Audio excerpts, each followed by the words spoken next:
Hello!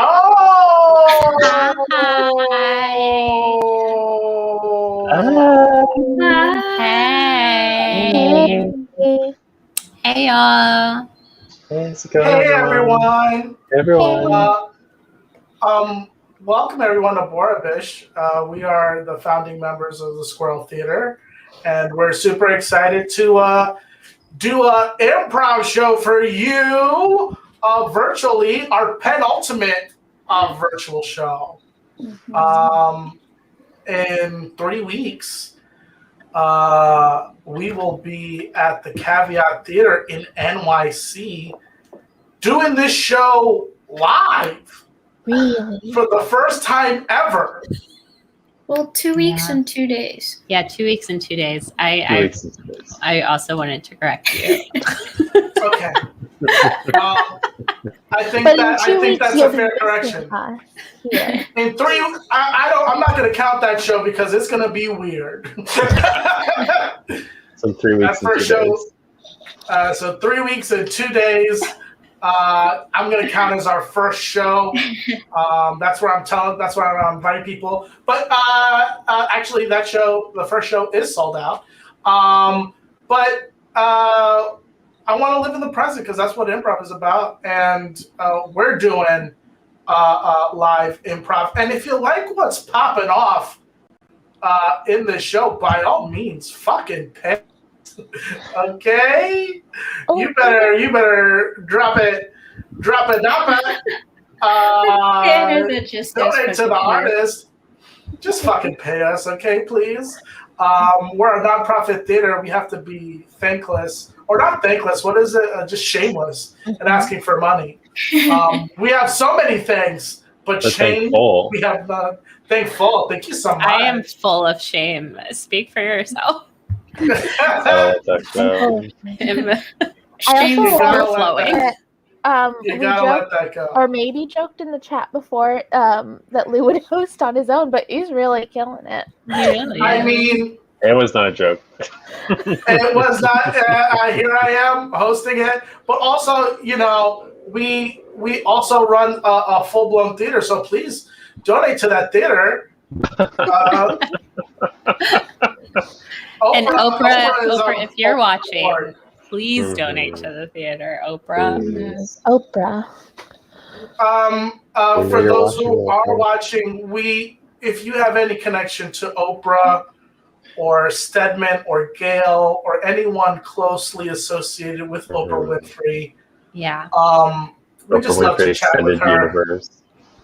Yeah, the Oprah, the canon that is the Oprah Winfrey show.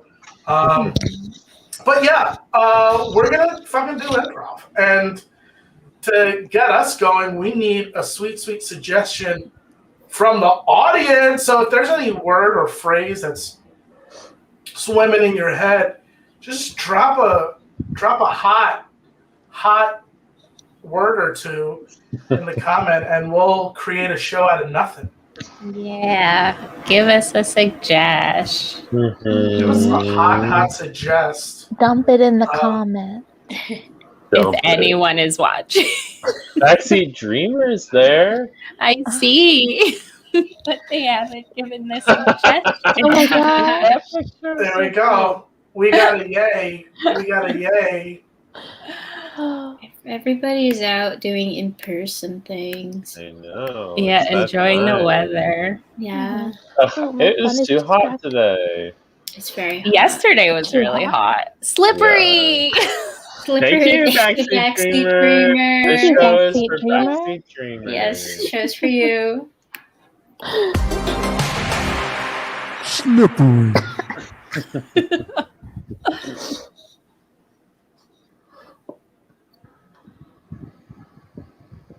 In case you're just gonna want to hold on to him. Sorry, this little chameleon. Chameleon can get everywhere. Okay. There he is. You got it? Okay. Yeah. You're just gonna crawl through like that. Okay. Yeah. So his name is Thomason, and he is 3 years old. Right. Oh, look at that. He loves you. He doesn't go up to everyone's necks like that. Okay. Yeah, that means he really likes you. Well, Thank you for coming. I didn't expect you to come to my birthday party. It's been a few years. I know. Well, I've been a few years away from the friend group taking care of little Thomason. If you can believe, being a lizard dad is kind of a full-time job for me now, and that's Sure. Oh, are you sure? He's really looks like he's trying to get back on you. I got my Okay. fill. Thank you. Here he goes. Okay. See, he doesn't really like my neck.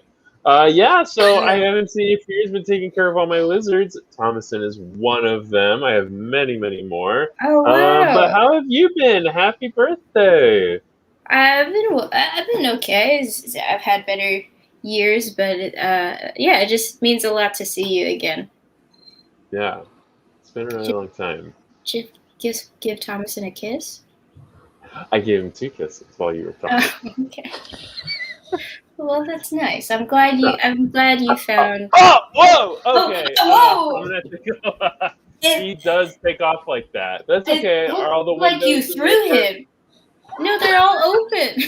I would never. They're open for the crossbreeds. I would never throw my child like that. I'm sorry. I didn't mean to accuse you. It just looked. Okay, I'm sure. Okay, if the windows are open, we do need to look for Thomason right now because Thomason does love the outdoors, does love to get out. He slipped out of my hand, slippery little fella. Right. Thomason. Right, Daddy's got a this is cricket. my mom's house, so I want to make sure we don't ruin any of her stuff. I thought you were the Mamma Mia fan. A lot of Mamma Mia posters around. I do love Mamma Mia, but so does she. So does my mom. Yeah. Thomason? It's actually also her birthday, so we have themed joint birthday parties. Oh my gosh, same birthday. 2 Leos. That must be a lot. Yeah, we both are Leos. Yeah, you're both always gotta be the center of attention. Thomason? You wouldn't guess it. What are you? What's your star sign? I'm a dreamer. I'm a Cancer. Oh, you're a dreamer. Okay. So you just had a birthday. I did just have a birthday. It was just last month. I had most of the lizards attended. Not all of them got the privilege. Oh my gosh! Where did you keep the rest of them? They know where they went. Thomason, I'm done having this conversation with you. Come eat this cricket out of Daddy's hand right now and stop making me look like a fool. This is the first time I've been out in public. Oh my god. Hi, Thomason. Hi. Hi, Thomason. Okay. I got Thomason. I found Thomason. He's on my neck. He was on my neck. He loves you. You know what? I didn't come prepared with a gift, but as they say, sometimes the best gifts find their owners. Please don't leave him here with me. I think I gotta go. No. Ryan, I'll give you this cricket. No. I'll give you this cricket. Just you know where to find crickets, right? Just drop it in his mouth. Okay. Look at that tongue. You think it's gross? I don't think it's gross, but there's something about that chameleon. It's always been a little different. Okay, well, let me just... I'm sorry, but we don't take chameleons at PetSmart. We don't No, especially that one. There's just there's an aura about this chameleon that I've never seen before. And yeah, see, that's not good vibes. And I am. Can I ask what star sign are you? What star? Yeah, what star sign are you? What's your sun sign? My sun sign is Taurus. Okay. Or is that I don't really know how that works. I just know I'm a Taurus. Yeah, no, that's fair.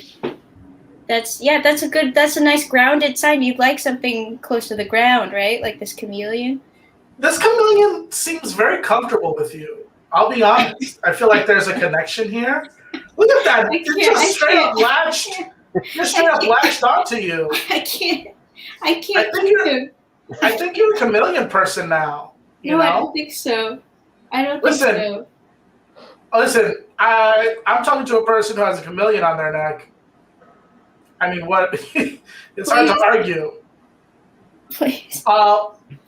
Listen. Okay, I know one guy. Hi. Hi. I was really excited for the kids to have a pet, Mhm. a classroom pet, but I can't keep this chameleon. No. I researched good classrooms and you seemed like a good one, so. Yeah, no, and we usually love lizards. We really do. Usually, and we've even had spiders, which I didn't think I'd want, and I didn't. I'm trying to get him to latch onto something else.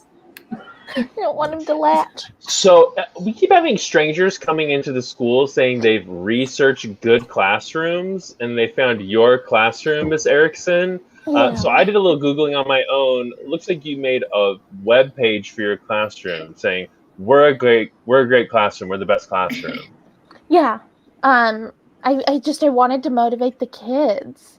So I made this public page for them. Hey, Miss Erickson, I just got the flyers off the printer. I just picked them up from the printing guy. I think I'm going to go down to the corner and just start passing them out. But they look really good. Yeah. Will you be able to stay out there till 9 p.m.? I probably. I don't think my parents are going to be looking for me. I'm a latchkey kid. Jane, I Jane. said don't let any children into my office, Jane. Jane, are you out there? Okay. What? Jane went to go get me coffee. What? Jane went to go get you coffee? Yeah. Listen, you cannot be passing out flyers saying that you have the best classroom. First of all, it's going to make the other classrooms feel like they are less than, I'm which we not don't like. passing out the flyers. I'm delegating to my children, to my students. Okay. I'm sorry. I understand that you're a latchkey kid. You cannot be out on the street corner at 9 passing out. We have people coming in just saying, I want to see what a good classroom looks like. I saw a flyer and I want to see what a good classroom looks like. That's a testament to our marketing strategy. No. That Billy O'Malley put together himself. My Instagram ads are all your fucking classroom, just because have been talking about it. Yeah. Thank you. I'm so glad it's working. Yeah. All right. Well, I'm gonna go get started. I'll see you later. Okay. Are we doing happy hour after this? Okay, that is a step too far. Happy hour? Happy hour means. Jane! Happy hour could be code. Code for No, what? no, I'll get you some If you're movie. putting anything in the code, I like that less, actually. I'll see I'm you. gonna let you guys talk. Yeah. You.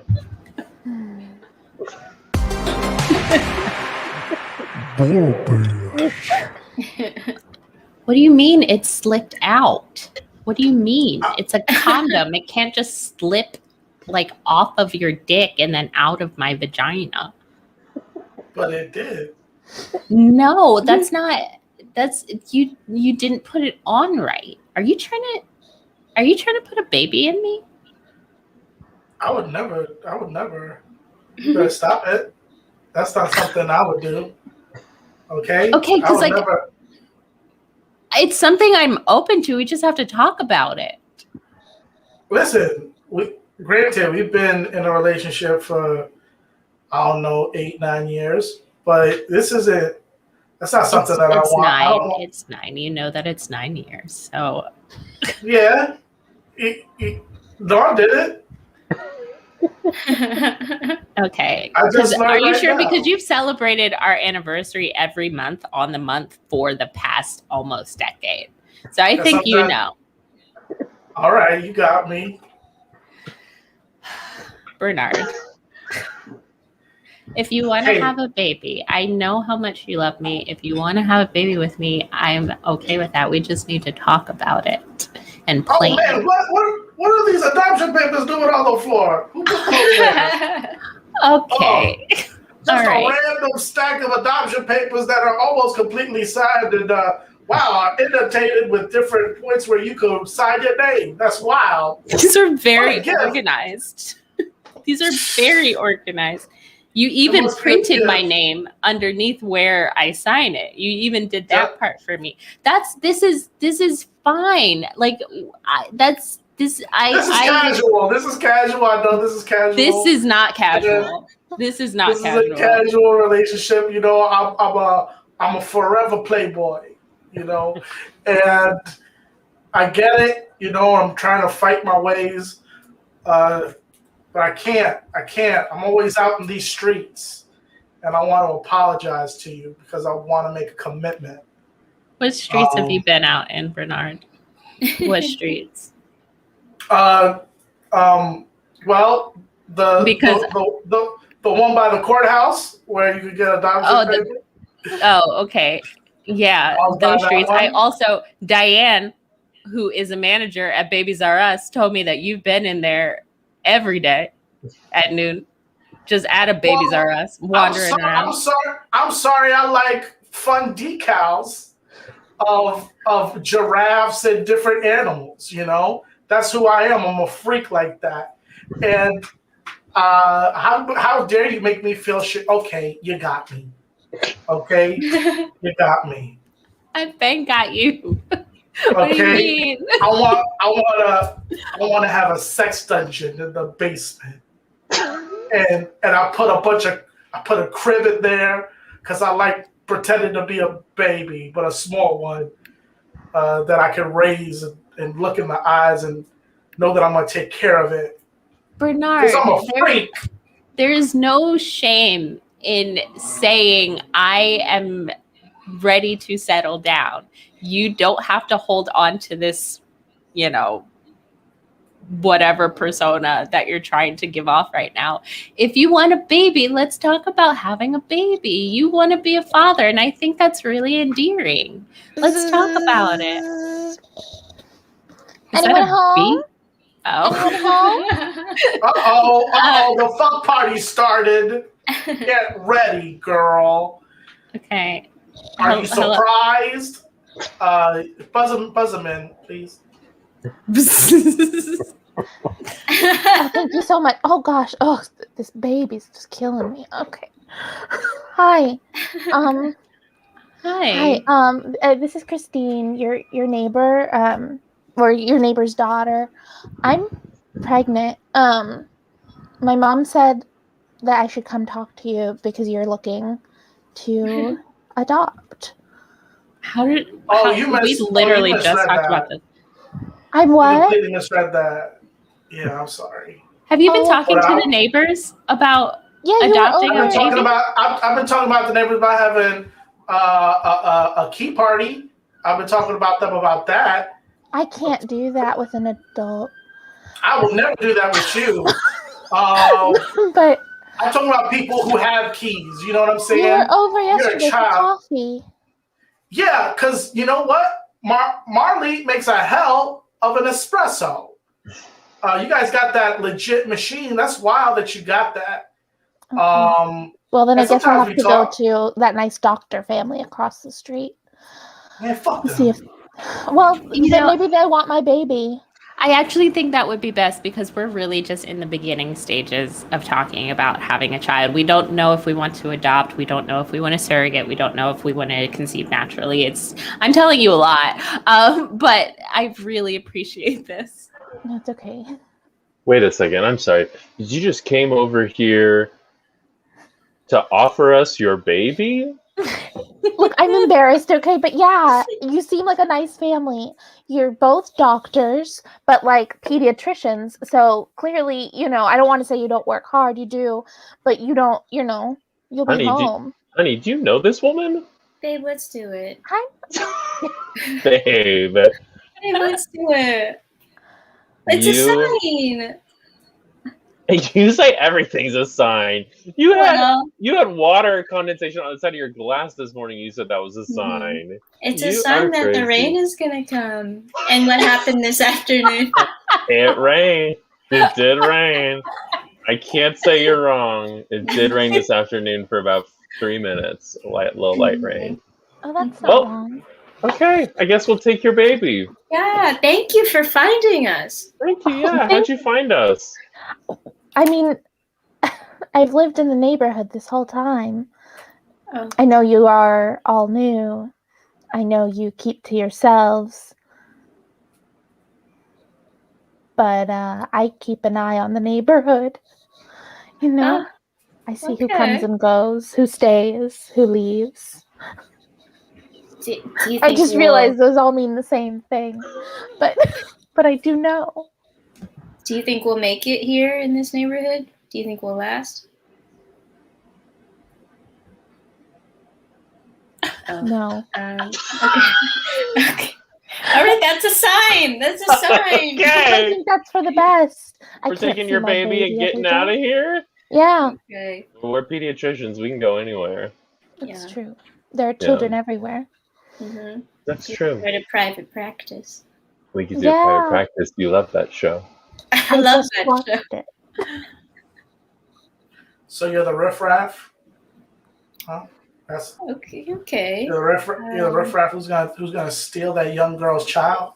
That woman came to our house to offer us a baby.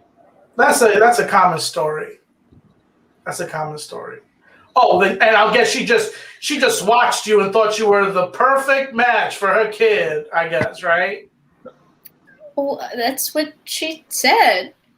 She told us that. She said she's been watching the ins and outs of the neighborhood, and that she's a true pediatrician doctor. She thought we'd make a good catch.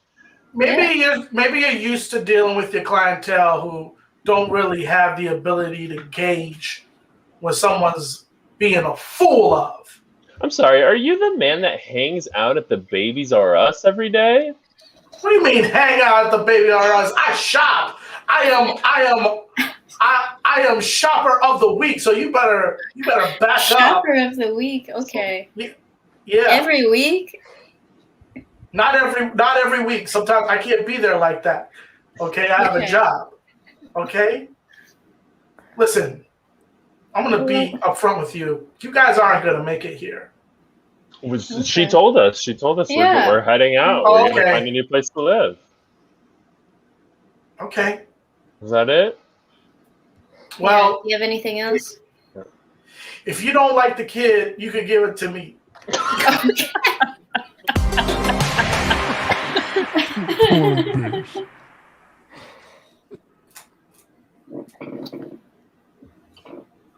Because what's going on within this bedroom, huh? It's a mess in here. It's a mess. What is, guys, don't give me that face. Nancy, Nilda, Johnny, Mildred, what's going on? What's going on? Oh, wow, you're giving me the silent treatment? Is that what this is? I walk in this room and it reeks. It reeks of ketchup. You don't have to show me that it smells. I know that it smells. Is this one of those TikToks where you record me being stupid? Is that what this is? I better not see your camera. Or I swear to God, I'll scream. Where is this smell coming from? Because it's in this room and it's the strongest. Nancy, why are you smiling? Stop covering up your mouth. What is happening? Johnny, don't cover your eyes. Why are you peeking? What's happening? Did something happen to you? What is happening? Oh my God. Nilda, you're my favorite. Nilda, tell me what happened. Don't cover up your eyes. Look at me. Nilda, I will not punish you. I will punish the rest of them if you tell me what happened. Nilda? Fucking shit. Unbelievable. Why are you laughing? Listen, I I do not want this place to smell, okay? Don't, Johnny, take that off your head. I'm going to go under the sink and I'm going to get some 409. I'm going to get some baking soda and some vinegar, okay? And I'll tell you what, I'm going to put it on every fucking thing in your room, okay? Until that smell is gone. So I hope you like it. Honey, you gotta stop going back up there, okay? The kids are gone, okay? Okay, no. It's been 8 months, honey. It still smells of ketchup. And I know they did it. They died up there. That's the smell. Oh my God. Oh my God. How I know our kids are dead, but when they make a mess, they make a mess. Okay? Honey, I love you! But you when are you going to and yelling at them? They're gone. You just have just because they're ghosts doesn't mean that they don't have to lack respect. Okay? I'm still their mother. Okay? And I'm sad that they're gone. Okay? But I'm furious that room smells. Okay? I'm furious because I want to have guests over. I'm going to go up there and I'm going to just clean it up. Okay? I told them I was going to get their father and he was going to let them know. So you go talk to them, but I will say they have been moving furniture. So they learned that today. And I want to say I was proud, but some of the furniture hit me, and I didn't like that. Honey, I think we need to go back to Dr. Erickson. Oh, my God.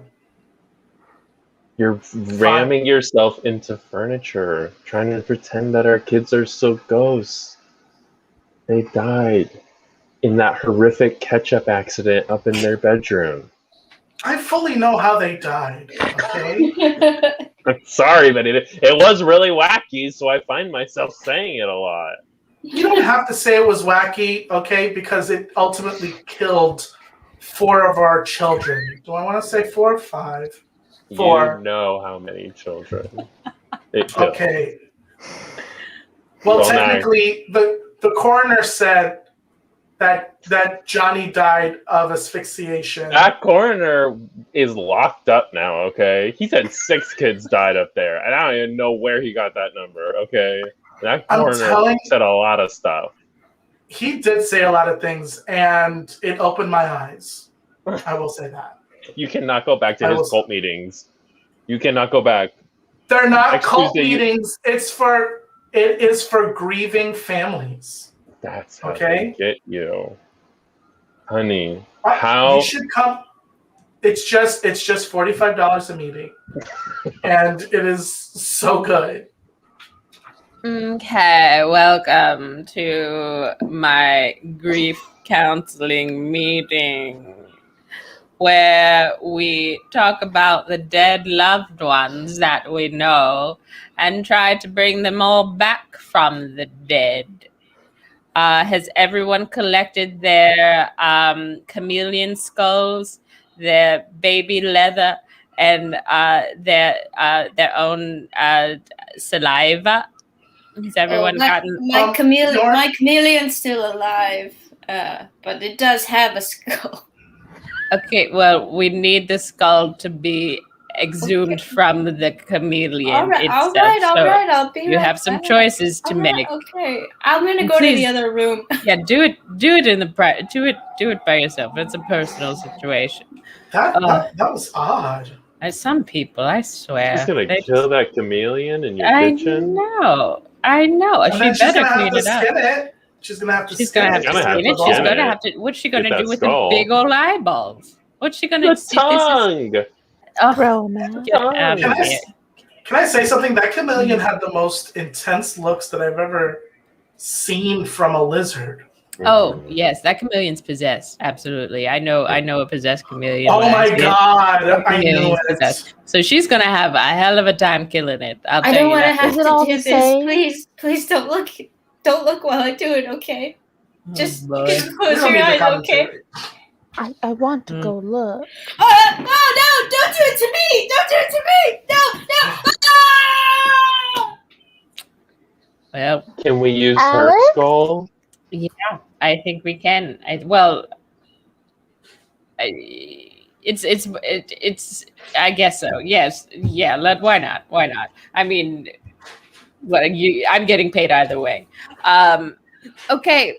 So everyone, take your chameleon skulls, dribble your saliva inside of it, and then take the baby leather, and wrap it around the skull.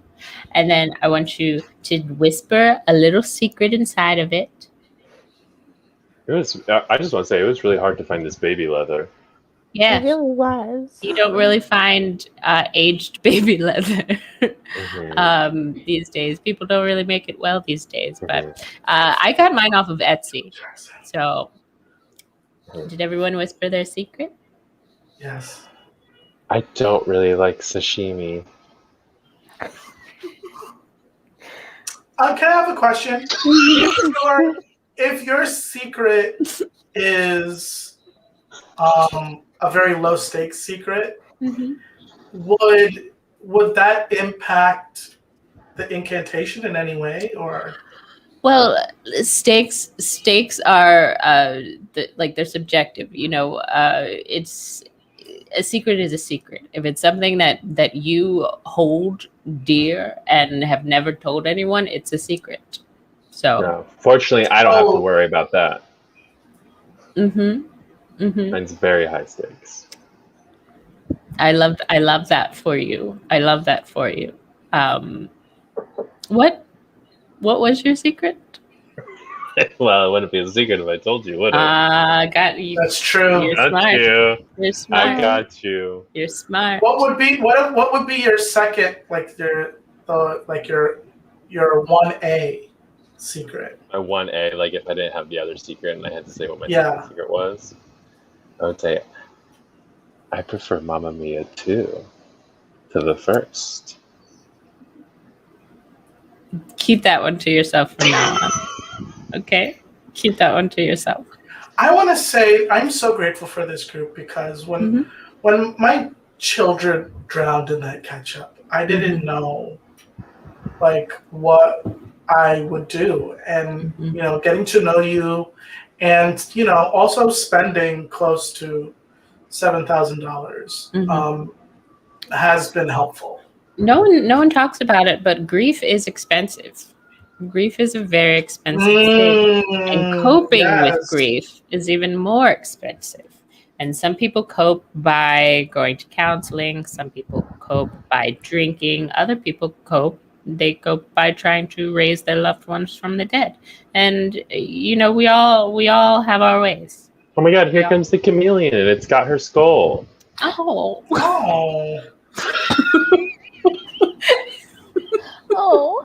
Oh, it's kind of cute. That's our first shot.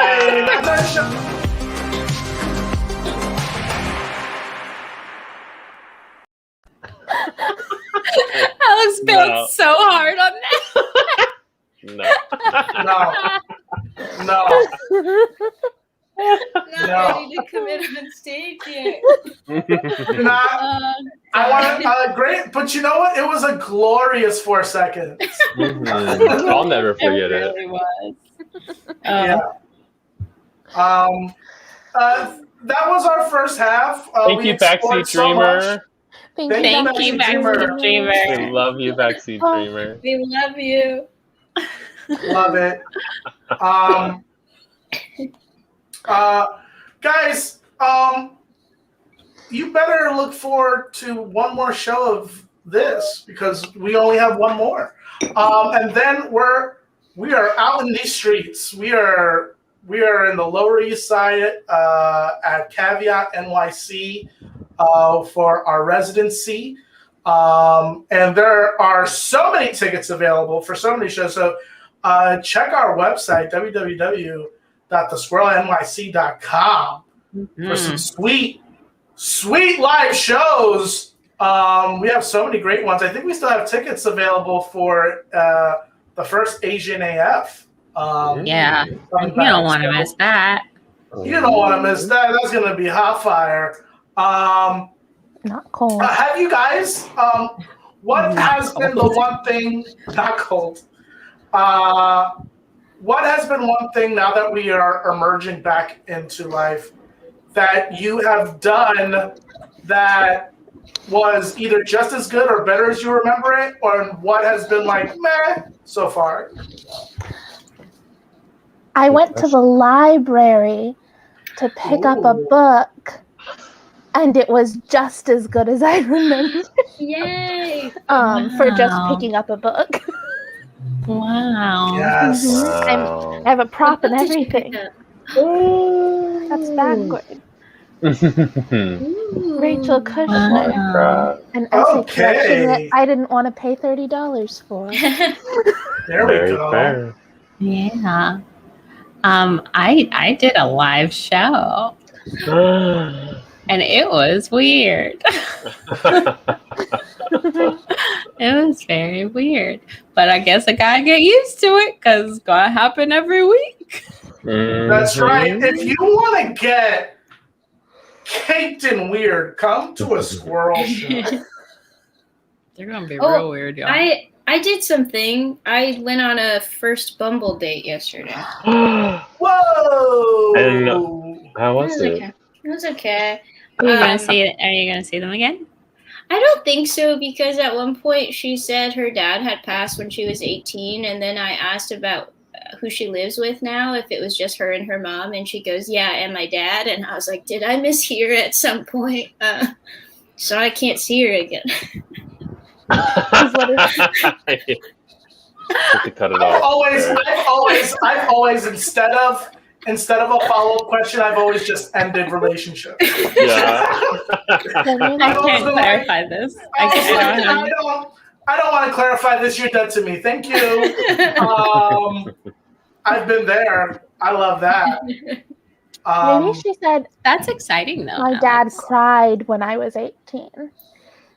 I mean, That'd be a weird thing to my say. assumption. Yeah, that's very strange. It would be weird. And she should absolutely never talk to her again if she said that. But this is how my brain interprets whatever this is to make sense of it. Is that like her dad died and then her mom remarried and then New dad. Different new dad. Yeah. That I'm was my thinking- first guess. Yeah. Yeah. What were you thinking? I'm thinking it was a spooky situation, sort of So like that scene we Beetlejuice just sort of thing, where she has two Yeah. sets of parents. She has ghost parents who she loves and live parents who she tolerates. She was actually opening the door for me to ask more questions, and I was just like, oh, cool. Yeah, your follow-up question should have been like, you got a Beetlejuice thing going on? And that should have been the follow-up question. Yeah. Like a Beetlejuice situation. Yeah. Right. Like Yeah. that stuff. No, I completely understand, and I won't ask any more questions. I saw the movie and I watched the cartoon. And if she tried to like jump in to be like, oh, that's not quite it, stop her. It's like, stop. Yeah. Yeah. No, I get So it. the vaccine, huh? Weird. So the vaccine, weird. I know how to talk to new people. You do. Your first question was like, what's the saddest thing that's happened to you in the past 6 months? I think it's time for us to do more improv, but before we do that, fucking pay us. Boom, boom, boom, pay us. Donate to the artist, baby. Venmo us at Squirrel NYC. You can give us $5 or more. Bless us. And we would love. I think we already have a suggestion from J Joshua 3389. Want to become famous by followers and viewers. That is a suggestion. Yeah. What a sweet I've suggestion. copied that website. That's funny. I'm gonna follow Wow. it. Hey, what's 3389? Is that just It's the his newest. age and year? Oh yeah, maybe no, because 89 is not 33. No. Or if it's March 3rd. And Yeah, March 3rd, March 89. 3rd, 1990, Oh, I could see 1989. The little Pisces. Well, Yeah. we clocked you and know when you were born, Jay Joshua, so get ready for it. Mhm. We're going to track you down. But before we do, those who are watching the show, drop us a hot suggestion so we could do a flipping improv set. Truly any word at all will get us going. A phrase. Backseat Dreamer, we're counting on you. Any Yeah. word at all. Or we'll just have to take Jay Joshua's comment as a real suggestion. Okay. Hat! Thank you. But also, Hat! Thank you. Thank Thank you. thank you.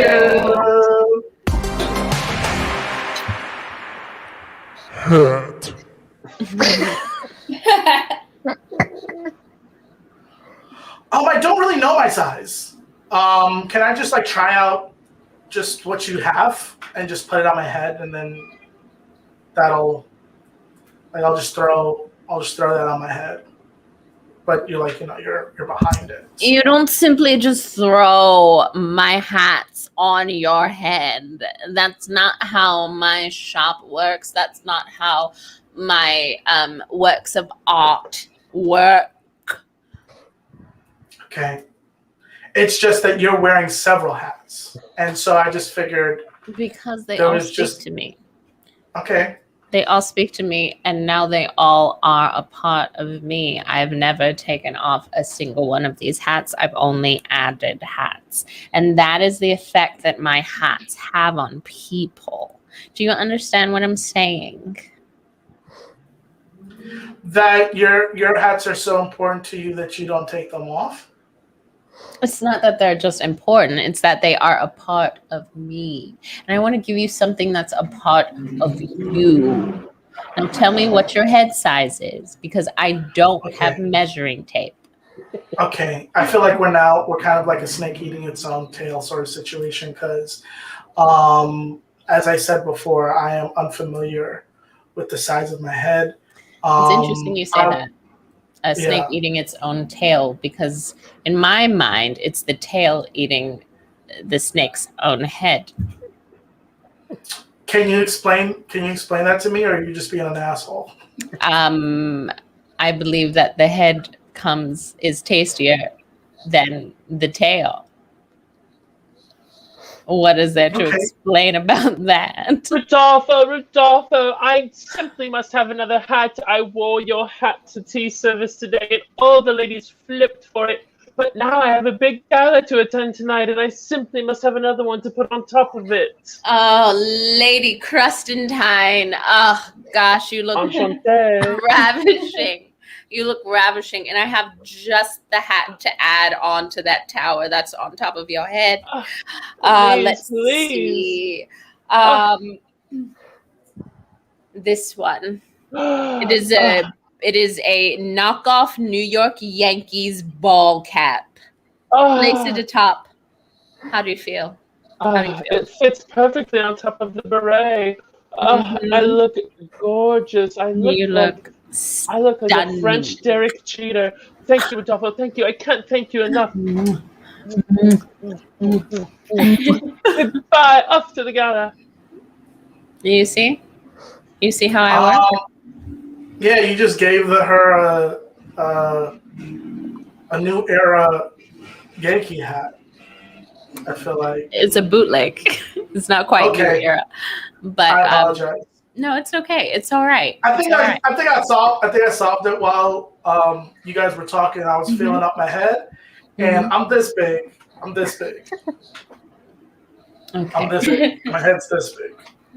So if you could like maybe put a hat near this measurement, and then I feel like you're mocking me. I feel like you're mocking me. I feel like you're mocking my work. I feel like you're mocking my entire existence on this earth. I am, and I breathe hats.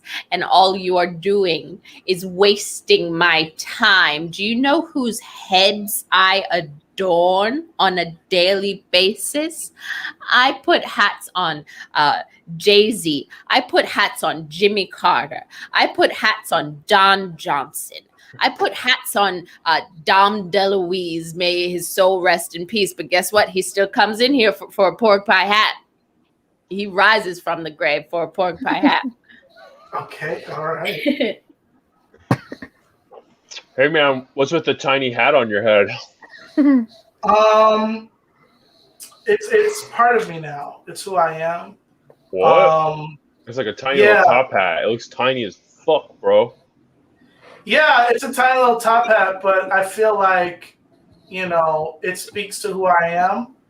It's you would say it's more of a fascinator than a hat, but like the British, dude, just like the British. I went into these cobblestone streets because I was fucking tripping balls, and I entered this. I want like a portal to another dimension, maybe 9.5 quarters. What? Is that what that is? Harry Potter, 9.5. Oh, what's the one in Harry Potter where they run through it? It's 9.5 quarters. Thank you. Any sports bar you go to in this city, someone's gonna know. I mean, I think Harry Potter's pretty popular. Someone's gonna know about it. Yeah. But I and I'll be honest, I've tried to take it off and I couldn't. What? Yeah, I tried to take it off, and it felt like it was attached to my skin. And I took a couple of pictures, and I feel like part of it has grafted onto me. And while I am freaking out a bit, I will say my wardrobe has been changing. I have so many ruffle shirts that I never had before, dude. It's wild. I was gonna say I like the ruffle shirt. You look like a freaking pirate, dude. Thank you, I was dude. gonna say you seem like I knew something was wrong. I have such a good sense for my friends because I knew something was wrong because I ate all of these nachos and you didn't have a single chip. So I was like, "There's something wrong with him," and now I know you got a magic hat from Diagon Alley and grafted onto your skin. Again, I don't want to, because, we live in Jersey, I'm not going to say that, like, Diagon Alley is in Jersey, but because of the magical properties of the Harry Potter world, it is possible. Yeah. But, what's the name of the American school? What's the American school name? Not everyone's going to know that. Elliofor. Chiwetel Elliofor. Chiwetel Elliofor. I think she said Chiwetel Elliott? Chiwetel Elliott. Oh, that actor. That's an actor. That's an actor. The British actor. Well, people are fucking drunk, so it's all good. Yeah. Listen, I'm sorry. I'm taking up all this energy. I want to congratulate you on finally graduating college. I'm so excited for you. Thank you. I got my degree in I don't know, because here's the thing about that is that I went to go get my degree for drama and they said, bro, you haven't even been to one drama class. I think you're doing general education. And then I went to the general education building and they said, we've never heard of you, but you should go check out the science building because you look like science bro. I said, really? Maybe I'll go check it out. So I went over to the science building, and they were like, "No dice, my man." But for sure, I did graduate because I got the cap and gown. I'm sorry. Does your school not have records? Do they not hold records? No, got big fire. Big fire happened last week. Big fire. Oh wow! Mm-hmm. Wow. Yeah. That is insane. That tragic. I read about that. Oh, yeah. Well, then you knew. Well, I knew that there was a fire at the school. I didn't know that it was yours. And that you graduated a week later. Yeah. Go Wolverines! Yeah, I guess. Mm-hmm. Can I say something? Bro, that's why we're here, bro. To say stuff to each other. Can we get more nachos? I'm all done. I'm just licking my fingers at this point. Yeah, you were. You just kept digging at the bottom and then licking your hands. I noticed what that. Were you gonna say? I think you should go back to school. I think you should go back to school. To do because what? you were so happy. I don't know, but I was really happy. Yeah, you were so happy, and everyone liked you. It was very much like a Van Wilder situation. Everyone did really like me. It was like a Van Wilder situation. Yeah. Because we put all that cum in those eclairs and we made the other frat bros eat them. Do you remember that scene in Van Wilder? Yeah, I unfortunately do. I did that at my school. I know, and the reality of it is far grosser and more liquidy. All right, everybody, it's the last question for Harry Potter trivia night. That's what we've been doing? Who did Harry Potter lose his virginity to? Who did Harry Potter lose his virginity to? Was it Jenny? It's gotta be Cho Chang. Jenny? Oh, wow. Cho Chang! Cho Chang! Cho Chang! Cho Chang! Cho Chang! Everyone loves Cho Chang. Everyone loves Cho Chang. I really think that maybe you should get a master's. I will. Think about it. I'm gonna get a master's. That's great. Art history. Hey, have you been seeing very dapper gentlemen walk around and bow? Because I've been seeing that this whole night. I think that Vaseline is seeping into your brain, man. If I'm gonna be honest, because your eyes are getting real dilated right now. What? Really? Yeah, they're getting like all like black, and also I could see little things coming out of that hat into your skull. What, like tentacles? Yeah, like tentacles. I would never. Just some nachos. Thank you yelled you. for me to place. Excuse me, young lady. Yeah. I've noticed that this pub has huge screens. I was wondering if there were an area where we could play a game or maybe quietly chat in a corner. Is there a gentleman's room, per se, where we could get a scotch or, with leather-bound books and fancy chairs and whatnot? There's a gentleman's bathroom. And you could That's use a lavatory? Are you saying a lavatory? Do they have leather-bound books in there? They don't. There's like an old copy of Moby Dick someone left behind one of the toilets. Funny. Yeah. I don't know. No one's touched it? Huh? You've been reading it. Someone's been reading it. I don't know who. I wouldn't go in there myself. I don't know how I even know that it's there. I don't. Excuse me. I think you've been in there for quite some time. No, Jillian? I'll be right out. I'll be right out. Jillian, I know it's you in there. We're doing a shift right now, Jillian. We gotta be out there. What are you doing in the men's restroom? I mean, I'm assuming you're shitting and peeing, but if you've been doing it for this long, I don't know. I think you need to go see a doctor. I'm so sorry. I sound just like your friend Jillian, but I'm a customer. Oh my god, I'm so sorry. I'm so sorry. Thank you. Oh my god, I'm so sorry. I'm always doing this. I'm so sorry, sir. Your next wings are on me. Come find me. Thank you. Oh. Okay. Should go and lick your garden. Go and lick your garden. Go in the garden? Go and lick your garden. God damn it. I don't know. You don't know. You better find out. Go lick it in the trying garden. to read on my shift. Shit. No, not on me. I got a shit. Oh, don't mind him. He's always drunk in here. Get out of it.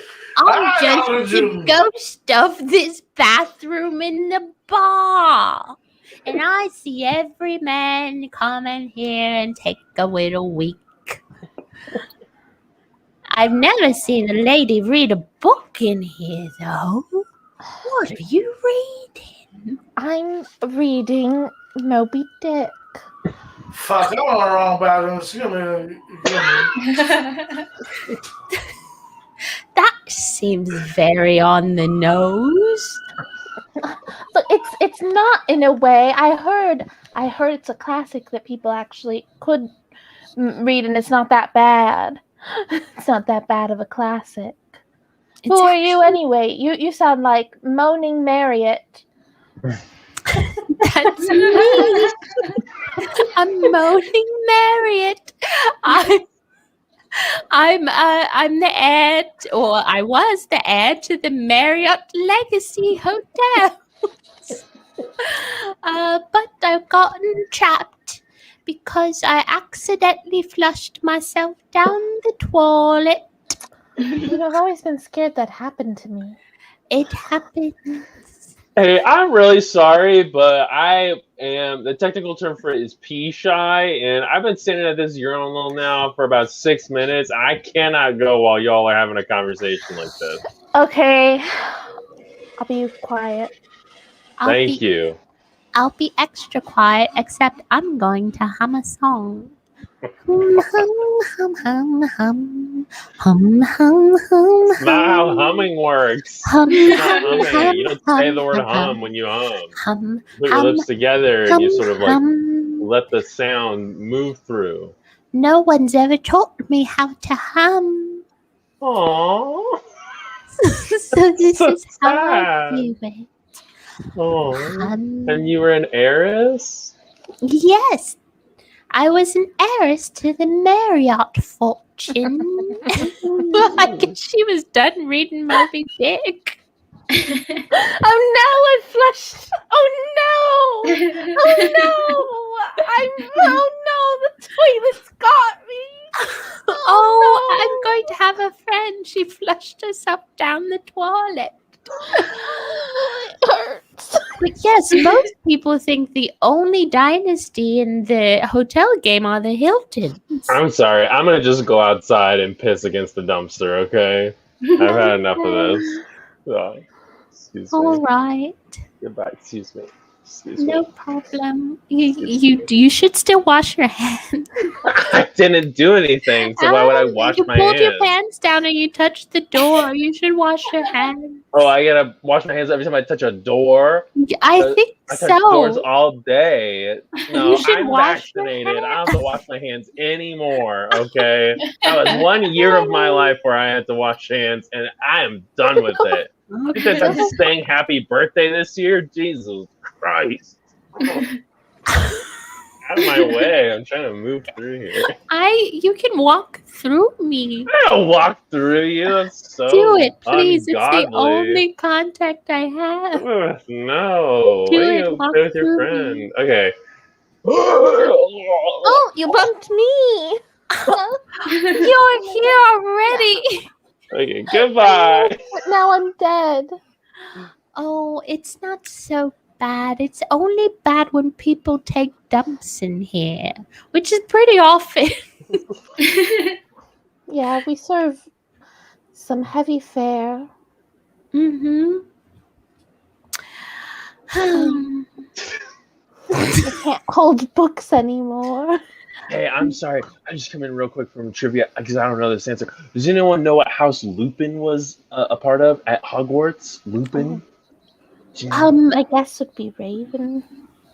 You guess or you Ravendorf. know? Because I have a lot of money riding on this trivia It's night. Ravendorf.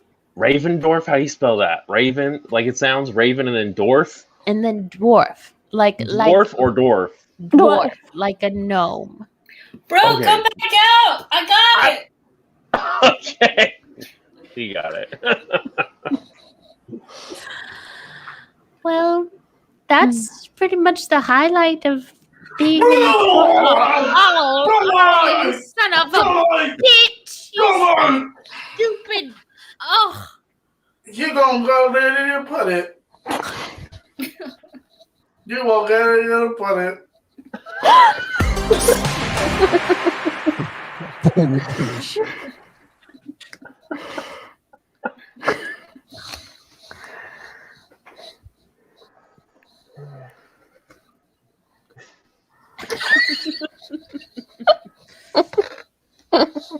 I think it's a good look for you. I think you look really nice, and I think it's like a new look. You know how when people kind of like it's a noticeably new look, but that is like a fun thing. You don't think I look like a poser or something? No, I mean I've never seen you skateboard, but like I don't think looking at you, I would be like that person doesn't skateboard. You know what I'm saying? I just had never seen a Zoomies before, and I loved it. I had to buy everything. I mean, you walk by one of those places, and they got all those colorful prints and characters. You know, I thought it was Zoomier. The store clerk had to correct me. You thought it was a French store? It's spelled like it's be Zoomier. Alex, I don't mean to pry, but it's just kind of odd. No one really goes to that mall anymore. What were you doing at that mall anyway? Oh. That's where my son works.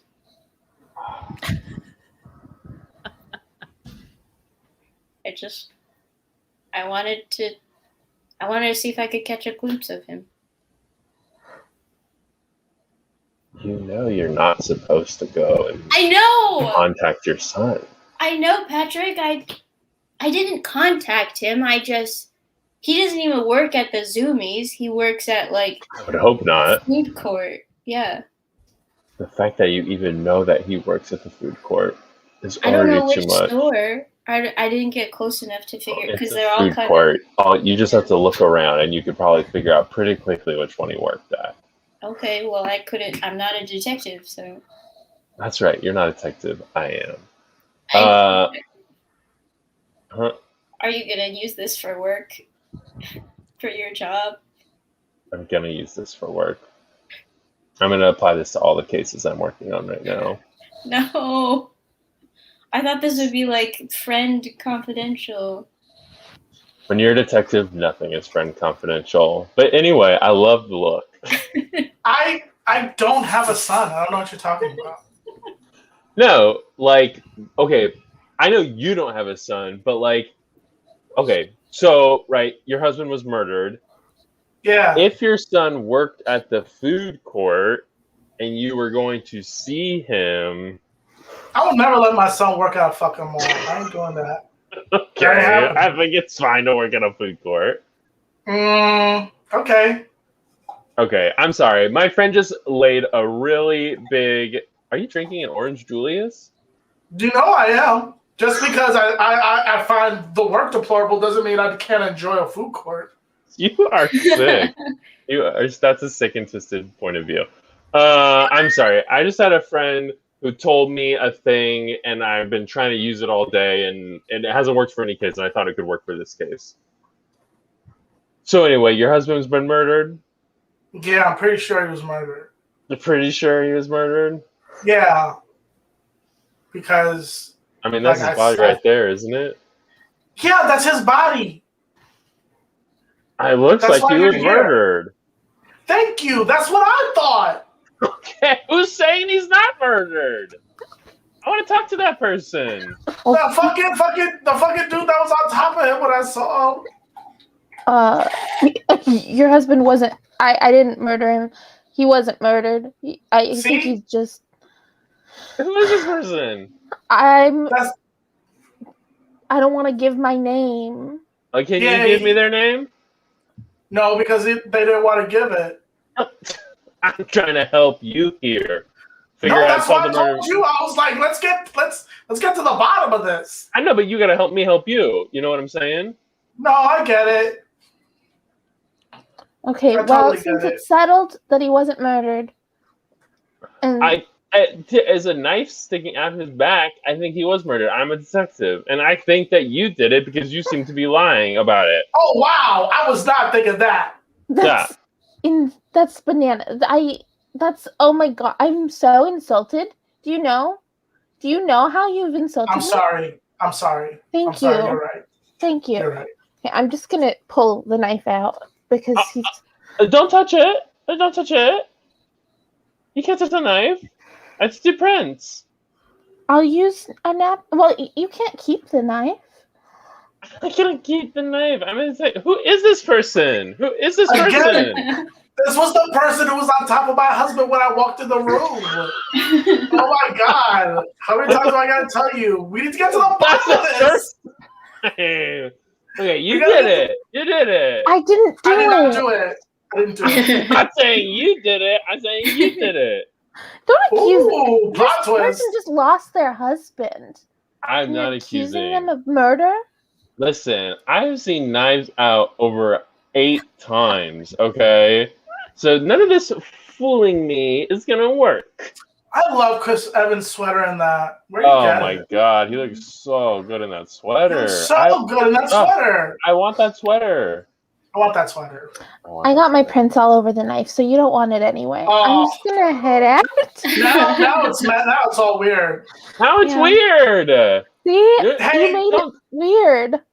Do you want to like follow each other on anything or? Yeah. On Instagram? I just have like a burner Insta account. Okay, well, you can still use that to follow me. Wow. You're not gonna follow for follow? I don't know if I want you following me. You just accused me of murder. Well, I don't That need to is follow true. you, but can you follow me? Then you'll know who I am. I feel like that's not fair. Right? It's not fair. Yeah, that's not fair. That's weird. That's weird. Here, if you want to tell me your handle, I'll follow you. Okay, My so handle? I am leaving this situation with no followers and also no case solved. Well, that makes you a bad detective. Mm-hmm. Because that's why I hired you. That's true. Sad. It's at Sandy Beaches Wine and Love. Josephine Such a long Anderson. Sorry, could you say that once more? I was typing with one thumb and I should have used both of them. Sandy Beaches Wine and Love. Josephine. Beaches or peaches? Beaches with a B. Like the summer fruit. Okay. Yeah. Oh my God, I already follow you. Oh my God. Oh shit, I do too. I got popular because me and my husband did a prank video that sort of got viral. I remember. Yeah. So sad. I know that he's dead. Mm-hmm. I was gonna say that and then it felt insensitive, so I didn't. No. I'm still sad about this because it's happened. So, like, what are you guys doing this weekend?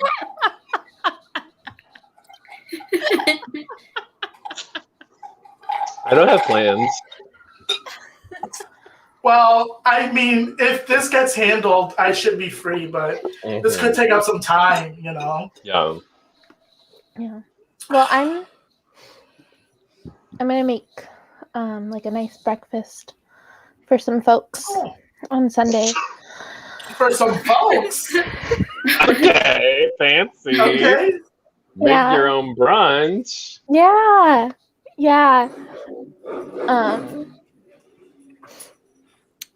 Text me if you want details, you know? Give me your number then. No, sorry, I didn't say anything.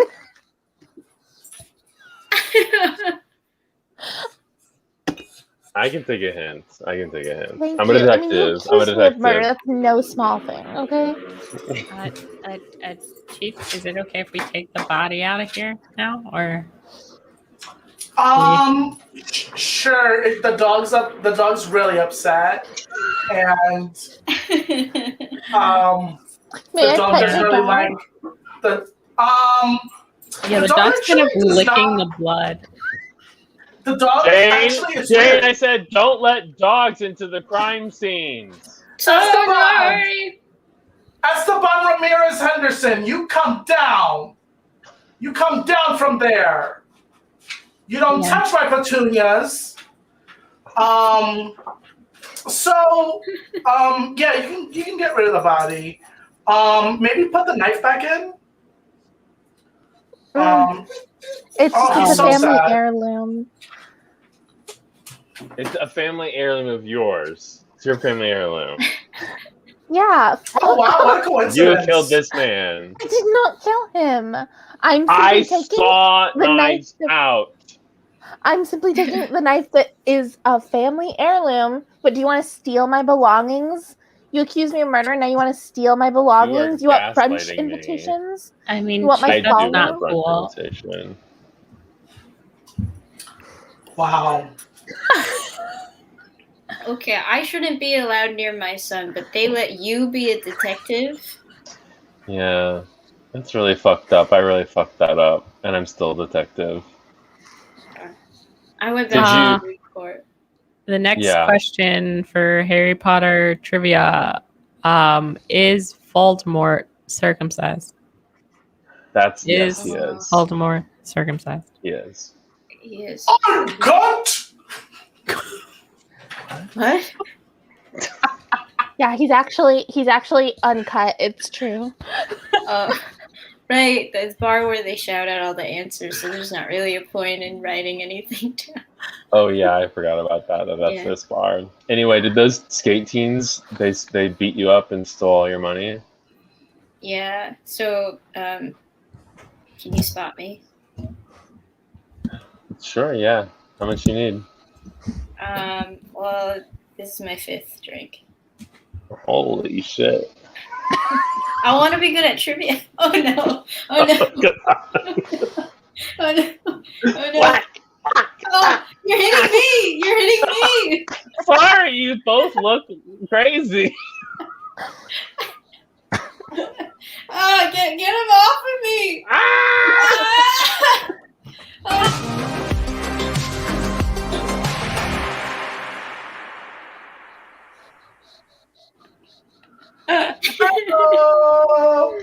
Gotta bring back Maximilian! Yeah, we did it. Wow. I've That never was a lied real so penultimate. It was a real penultimate. Backseat Dreamer's asking if we want to be famous. Mm-hmm. At agedbabyskin.com. I love that website. Oh, God. Disgusting. Thank you, Backseat Dreamer, for you. really being a Backseat Dreamer. And thank all you of to you for everyone else. watching. Yes. Thank you, I don't Michael, for trusting us with this show without you. Oh yeah. Yeah.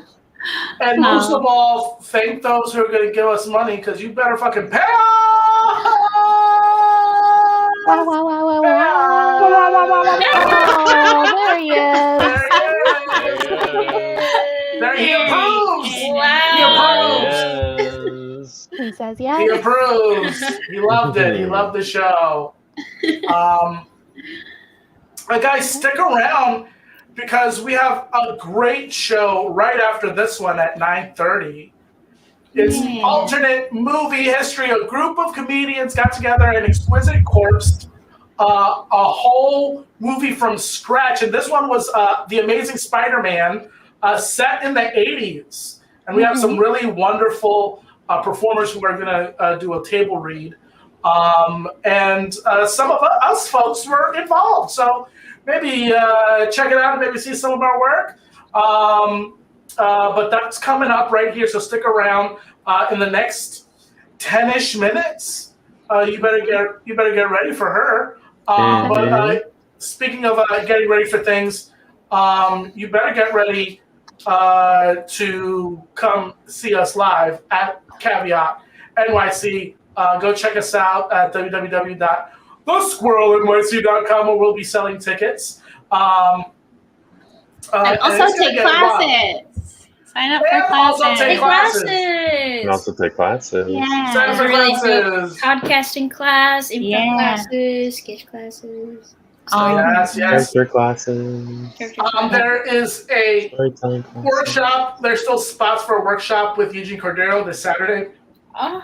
So get up. He's on TV. Get up in that. He's on TV. He's in movies. He's in film. He's in He's movies. on the silver screen. He's funny. Yeah. He's in Vancouver, I think, shooting a movie right now. So just like set life, it is what it is. You love to see. But yeah, this is Borabish, and thank you so much for watching. Everyone have a great night and weekend. Bye. Bye.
In the beginning, there was darkness.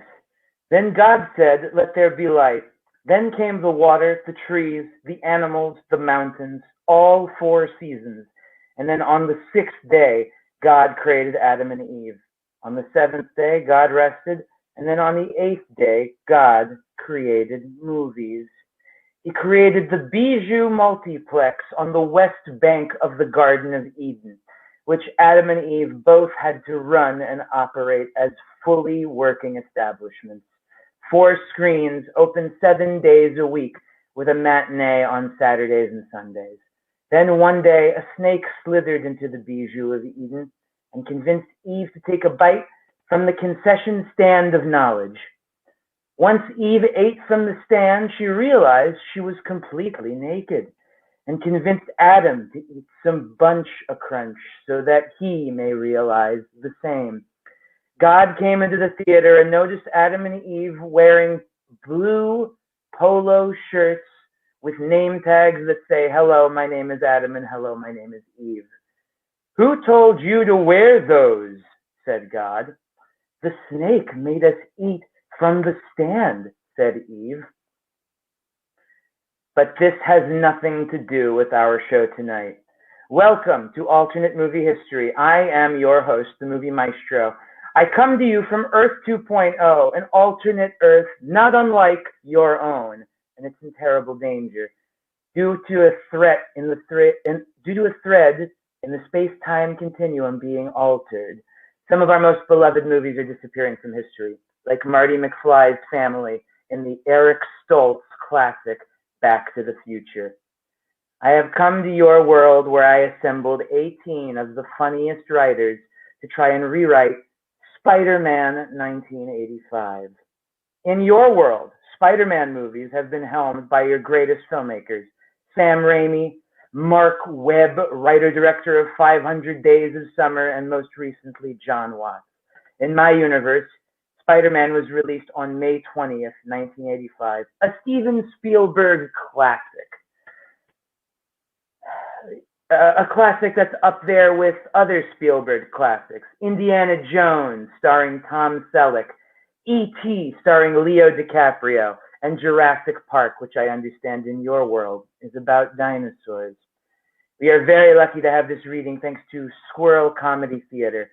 Squirrel Comedy has online shows every Wednesday and Thursday, and you can now see their live shows every Saturday, Sunday, and Monday. Please support Squirrel and their artists by donating to their tip jar at Squirrel NYC on Venmo. Support live and online comedy. But to quote Orson Welles, let's get on with the reading before we're kicked out of the restaurant. And now I'd like to introduce my cast of actors.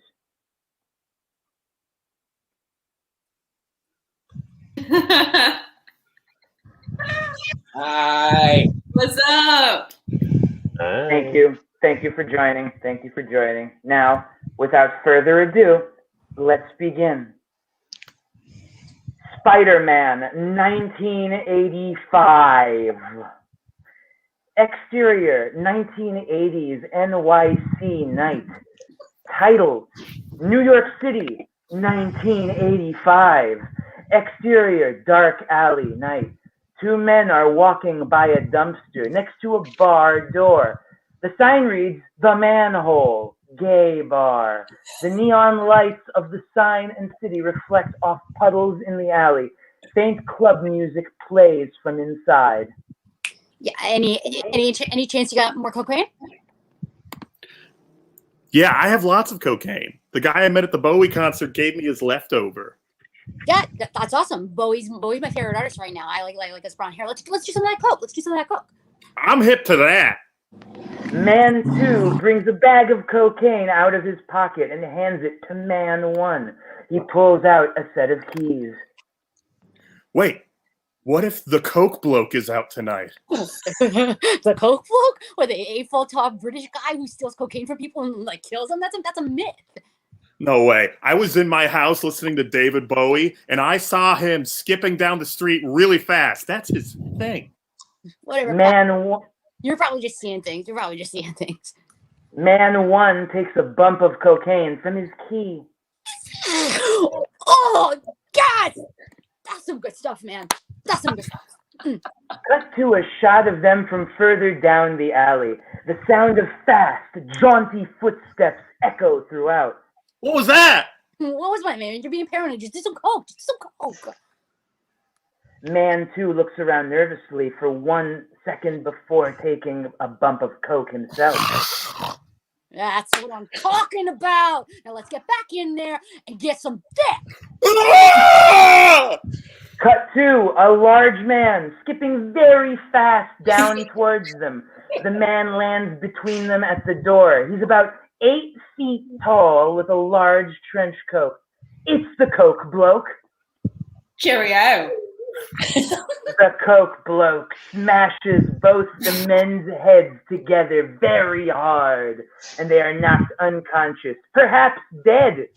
He reaches into man 1's pocket and grabs his cocaine and snorts all of it in one sniff. That is right shit, bruv. Not even David Bowie would do some blow like this. And he released Let's Dance 2 years ago. Piss off! The coke bloke throws the bag of coke onto the dead bodies. He skips away very fast down the alley. Slowly we move towards the men's bodies. Man 1 is clearly dead. Man 2 is just barely hanging on. His body's trembling. We move towards his torso, and there's a name tag. Zoom closer and closer until we can read the name tag. Ben. Zoom out. He's dead. Titles. Spider-Man 1985. David Bowie's Let's Dance starts playing.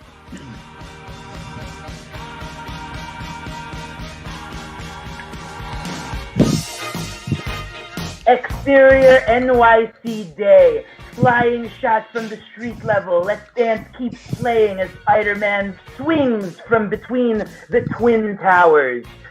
Peter Parker, a.k.a. Spider-Man, is atop the World Trade Center, jumping from one Twin Tower to the other. He is dancing and singing along to David Bowie. Peter gets a buzz on his pager that stops him dead in his tracks. Huh?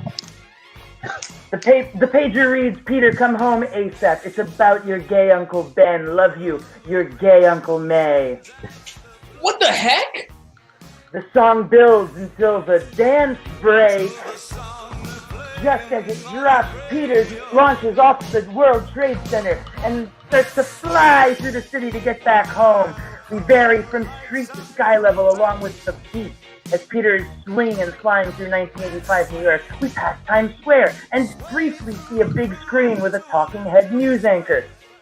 The coke bloke strikes again. 2 more gay men killed for their cocaine.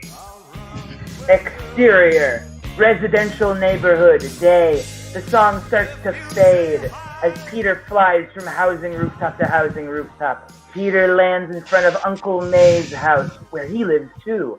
He changes out of his Spider-Man costume in the bushes before busting through the door. Interior, Uncle May's living room, day. Uncle May is sitting on the couch crying and looking at a photo. He's dead, Peter. Your gay Uncle Ben is dead. What? No, not gay Uncle Ben. He taught me everything I needed to know about great power and great responsibility and David Bowie. How did this happen? Peter sits down and puts an arm around Uncle May to comfort him. I don't know. The detective said he was killed by the coke bloke. That huge homicidal maniac who kills gay men for their amazing cocaine that I caught? I mean, I caught wind that Spider-Man captured last year? How did he get out? Well, Peter, our justice system is broken. It doesn't work correctly, okay? The bottom line is somebody paid a lot of money to make sure he made it back on the street.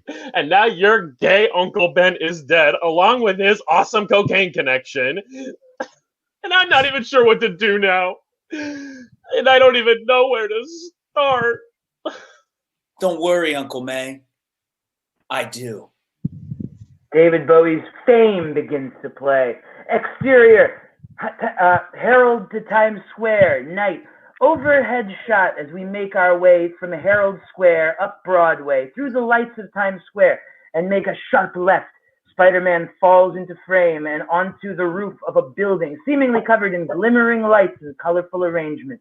He slips into an air vent before the shot pans down the building. Exterior, Hades Disco, night, street-level view of the awning for Hades Disco, and the accompanying red carpet. The bustling crowd is dressed to the nines, arriving by cars and cabs and vying for entrance past security checkpoint and into the club. Interior, Hades Disco night. Long shot through a dark hallway and past the sign that says 10 p.m. dance challenge. First prize, 1 pound of that good cocaine. Fame by David Bowie gets louder as we approach the dance floor, full of lights and color, then fades to just audible so we can make our way into a dark back corner of the club and into the men's room. Interior, men's room, night. Over the music, the sound of pissing, coughing, farts, and snorting of cocaine can be heard. The camera makes its way through the bathroom, past stalls. Those make noises until we hurry to face the stall. Pan up to the ceiling above the stall to see a face. Pan up to the ceiling above to see slightly askew air vent. Pan over to the stall to see Spider-Man as he finishes pulling his fashionable turtleneck over his head and onto his body, tucking it into the top of his acid wash Calvin Klein jeans, removes his mask, revealing Peter underneath, casually stuffs the mask down the top of his fanny pack, opens the door to the stall and makes his way through the rows of sinks, shot from over the shoulder as Peter checks himself in the mirror. Joe number 1 and Joe number 2 take turns doing lines of cocaine off the bar. We still hear Fame by David Bowie faintly in the background. Man, doesn't help Bowie write this song. That's him doing the high part. Snort, voice of a goddamn angel.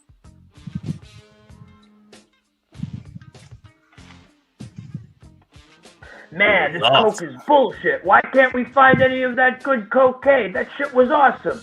Joe number 1 pulls Joe number 2 in close and lowers his voice. That shit was awesome. But everybody knows the coke bloke is on the loose again. Only way to score that tonight is to win the dance challenge. And that ain't happening because Hades himself is here tonight, and don't nobody be Hades in his own club. Peter looks at his watch, which reads 9:56 p.m. He makes his way out of the bathroom and towards the main room. His eyes drift towards the owner's VIP table just in time to see the athletic and lithe shape of Hades surrounded by food, drinks, good-looking people, and obvious henchmen. Peter continues to watch him closely as he makes his way to the dance floor. Interior, disco, dance floor, night, the music fades. Dancing in the Street by Mick Jagger and David Bowie plays. People clear the floor as we hear the DJ. Ladies and gentlemen, it's time for tonight's dance challenge brought to you by Dat Good Gay Cocaine. He points to a pound of cocaine on a table being watched by the largest security guard. Ooh, we'll try their might against our club owner and rating champion, Hades.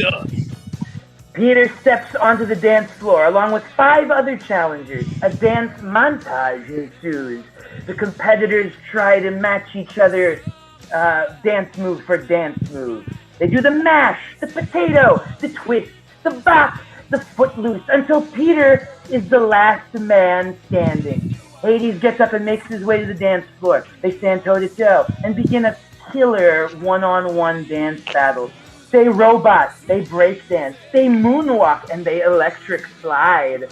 Finally, they find themselves doing overhead lifts on dancers whose size increase as the largest security guard runs and enters Peter's lift.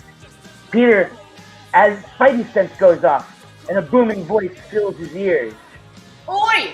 Which one of you bloody wankers left me such a scrumptious treat?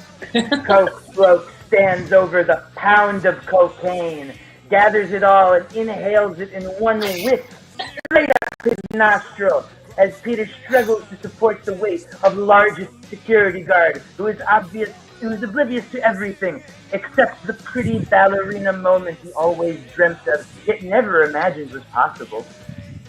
Coach Daniels said I wasn't dainty enough to dance. He made me the base of the entire cheer pyramid. Now look at me fly! Wide shot from behind Coke Bloke across to the DJ booth. Hades wobbles, holding a wriggling henchman. Peter shakes under the weight of largest security guard. Can this youngster beat our unbeaten champ and dance club owner Hades?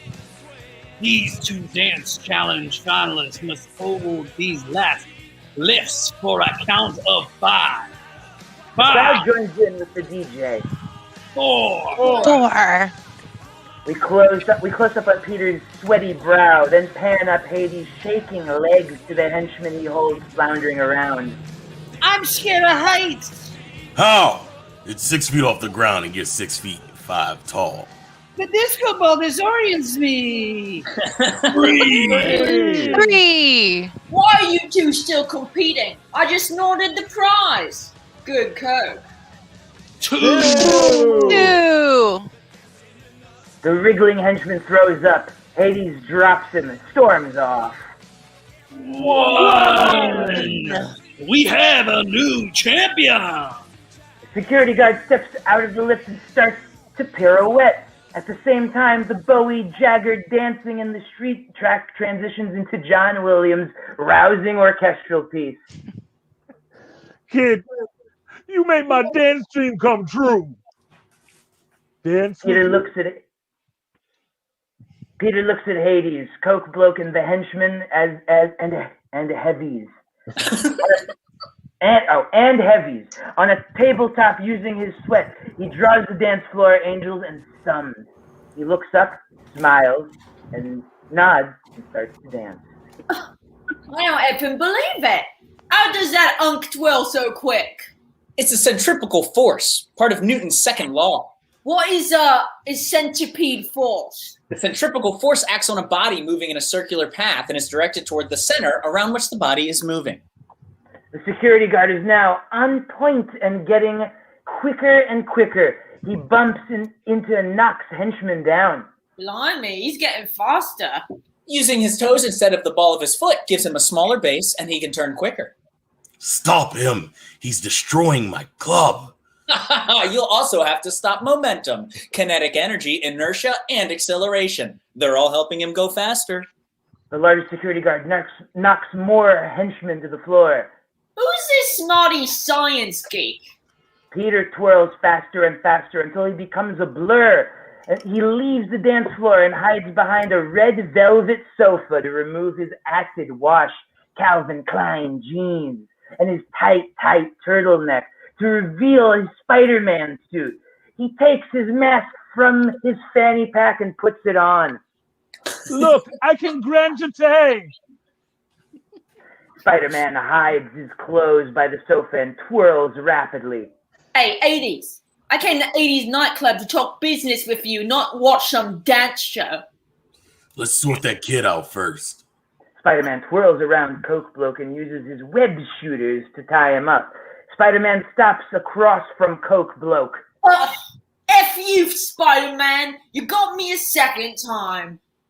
That's for you, Uncle Ben. I can't believe this clown took you from us. He can never take my knowledge of Bowie that you gave me. Henchman, find that kid. No one moves. They were all knocked out by the security guard. The NYPD come and take Coke Bloke away. Joe number 1 licks the table where the Coke was. Peter, in earshot, changes behind the sofa. Pointless! While Coke Bloke's boss, the drug thug, is still free, he'll keep paying to get that homicidal maniac Coke Bloke out to kill gay men for their good coke. Tomorrow, I go find this drug thug. Interior, Uncle May's house, kitchen, day. Peter, get up! Mary Jane's here to see ya. Interior, Peter's room. Montage. Wake me up before you go begins to play. Peter is rattled out of bed. Coming, Uncle May. Peter jolts out of bed and starts to get dressed. There's a chemistry set, a Commodore computer on the desk playing an animation of an atom, a life-size human skeleton model wearing a Midtown High blazer, and a paisley tie-dyed around his head a Simon game, a shelf with 11 or 12 Rubik's Cubes in various stages of being solved, and a Pat Benatar poster on the wall. Peter, in his tidy whities, starts to look for the perfect outfit. He opens a drawer and moves a bunch of Rubik's Cubes out of the way and pulls out some jeans and then a vest. Peter is putting too much mousse in his hair and gives himself a quick blowout. He opens another drawer of perfectly organized Rubik's Cubes, removes the top tray, and reveals another layer of 80s style sunglasses. He goes for the flip style sunglasses and glasses hybrid. Camera tilts up in the mirror to see the look is complete, just as Peter mouths the words into his comb microphone. Jitterbug. Yeah. Peter, your Carnation Instant Breakfast is getting warm. Ew, barf. Peter uses his web shooters to open the door and exits. We reveal that he was standing on the ceiling as he walks off out of the room. Interior, kitchen continuous. Peter enters the kitchen normally and greets Mary Jane. Uncle May is washing dishes at the sink and watches the news on small antenna TV. Mary Jane is sitting at the table with her feet up on the table. She dresses like Boy George circa "Do You Really Want to Hurt Me?" While Coke Bloke was detained by police with the help of mysterious Spider-Man, Drug Thug still remains at large. Thanks, Evelyn. On to other news. Acting President George Bush announced today that the Space Shuttle Challenger will include the first school teacher in space. That story ahead. That'll be a really fun space shuttle launch to watch with all the kids in the classroom. Hey, MJ. Hey, Tiger. She reaches up and takes him by the shirt collar and pulls him in for a very intimate kiss. Uncle May smiles. Are you ready to go? We'll be late for the aquarium's opening of the new electric shark exhibit. Sure thing. Uncle May, can I borrow Uncle Ben's camera? Yes. I went to Radio Shack early this morning and bought fresh batteries and film. I went so early, but still, Radio Shack was so very busy. Here you go. He hands Peter the camera bag. Thanks, Uncle May. We'll be back later. Mary Jane and Peter jog out the door hand in hand. Uncle May is just a few steps behind. Peter, wait! Your Carnation Instant Breakfast! Oh well, kids. He starts chugging the chocolate drink as he closes the door. Cut to interior subway train, continuous. The subway car is riddled with graffiti. There's trash all over the car. Junkies are sleeping on benches. Peter's taking photos of Mary Jane. All is bliss. Where do you see yourself in 20 years, Peter? I don't know. I could probably get into the best school and pursue a medical or chemical engineering degree, maybe cure cancer or AIDS. But I kind of feel like I'm being called into freelance photography. The train suddenly stops. The power goes out. Ladies and gentlemen. Everyone on the train begins to complain. A masked weirdo with creepy, long, skinny, padded arms opens the side train door and tosses 3 metal cans labeled sleeping gas in an edgy spray paint stencil font. Quick, open all the windows!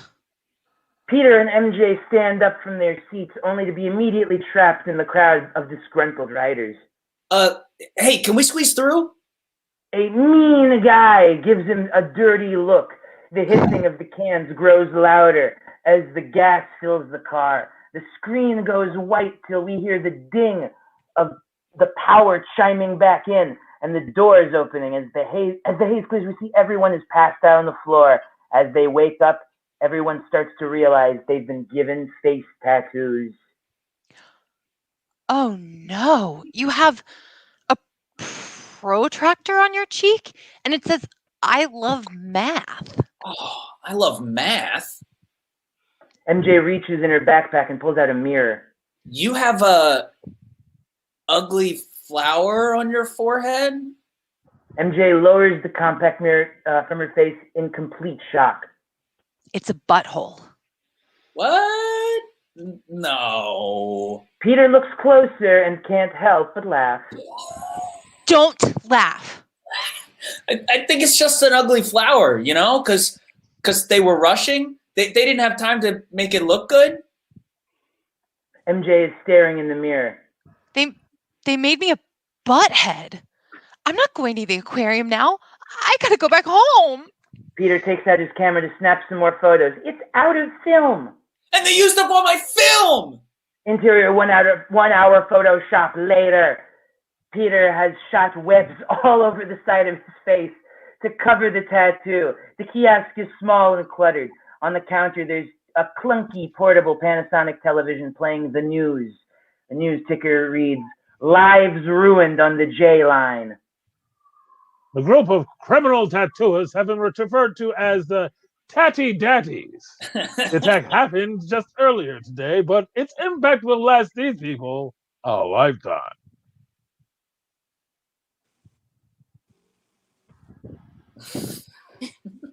Matt, you're muted. It looks so good, though. That was perfect. Oh, no, Matt's muted. What kind of life can I live now? Can everyone hear me? I should have asked before I read the lines. New Coke is good under my eyes. No one even likes the new Coke. There was nothing wrong with the old Coke. Is there a future for people with face tattoos? Is this tied to Satanism in any way possible? Only time will tell. But when there is an answer, you can be sure we will find out, and we will reward it. Out of the back of the room comes the store clerk, Gunther. He's an aloof metalhead himbo wearing an Ozzy Osbourne Bark at the Moon tour shirt. He's holding the developed film. All right, man. Here you go. Thanks. Peter heads out to leave. Hey, man, there's something on your face. I'm sorry. I've been trying to tell you since you first walked in. Before Peter can respond, Otis, another metal himbo, bursts into the store. Dude, that bad guy drug thug is making people huff hairspray at the mall. We gotta check it out. That's horrible. They all run out of the store. Exterior mall parking lot. The lot is full of all different types of people stumbling high out of the mall. They're all singing Phil Collins' Studio together. A high man, higher than the rest of the crowd, shyly mumbles the song. Although he is timid, it is obvious he knows the song by heart. There's this girl that's been on my mind. Oh, I'm gonna sing it again. I'll sing it again.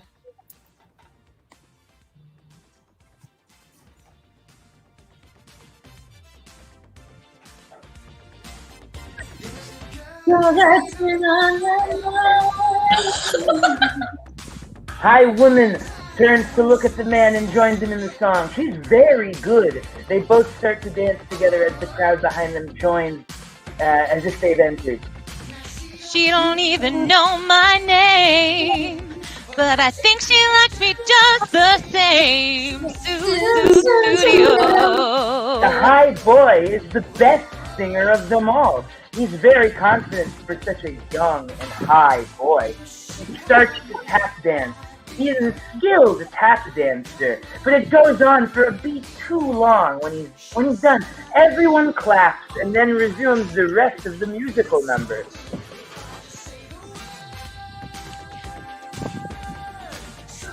Studio. The trio continues to dance and sing with the rest of the high crowd. Peter peels into the mall parking lot on a bike, mouth agape.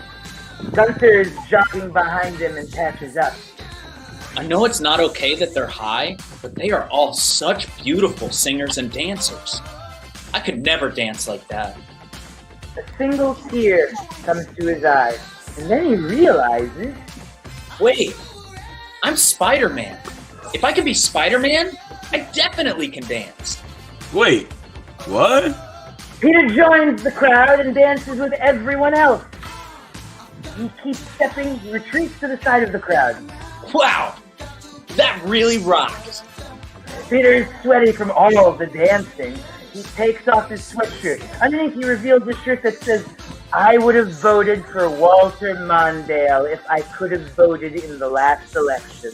The musical number ends, and everyone takes a bow to no one. They're high. High boy walks by Peter. Am I high, or do you have a protractor tattooed to your face? Both. Exterior mall parking lot. Top of the mall. Drug Thug is standing at the top of the mall's flagship store, Chess King. He's smiling. Doink and Stoink, two short, round men who look like they could be anywhere from 20 to 500 years old, flank him. I am going to take over the world with these musical freaks at my command. There's nothing I can't do. Can you even control them? It seems like they're just singing, and that they'd actually be pretty ineffective at doing anything. Shut up! You know better than to talk back to me, Drug Thug. Do it again and I'll shove you off this Chess King. You'd never do that. I'm your dad. Drug lunges forward and shoves Doink off the side of the building. No! He lands with a thud and a crunch. I'm all ears, boss. Interior high school bathroom. MJ is standing at a mirror, furiously scrubbing at her face.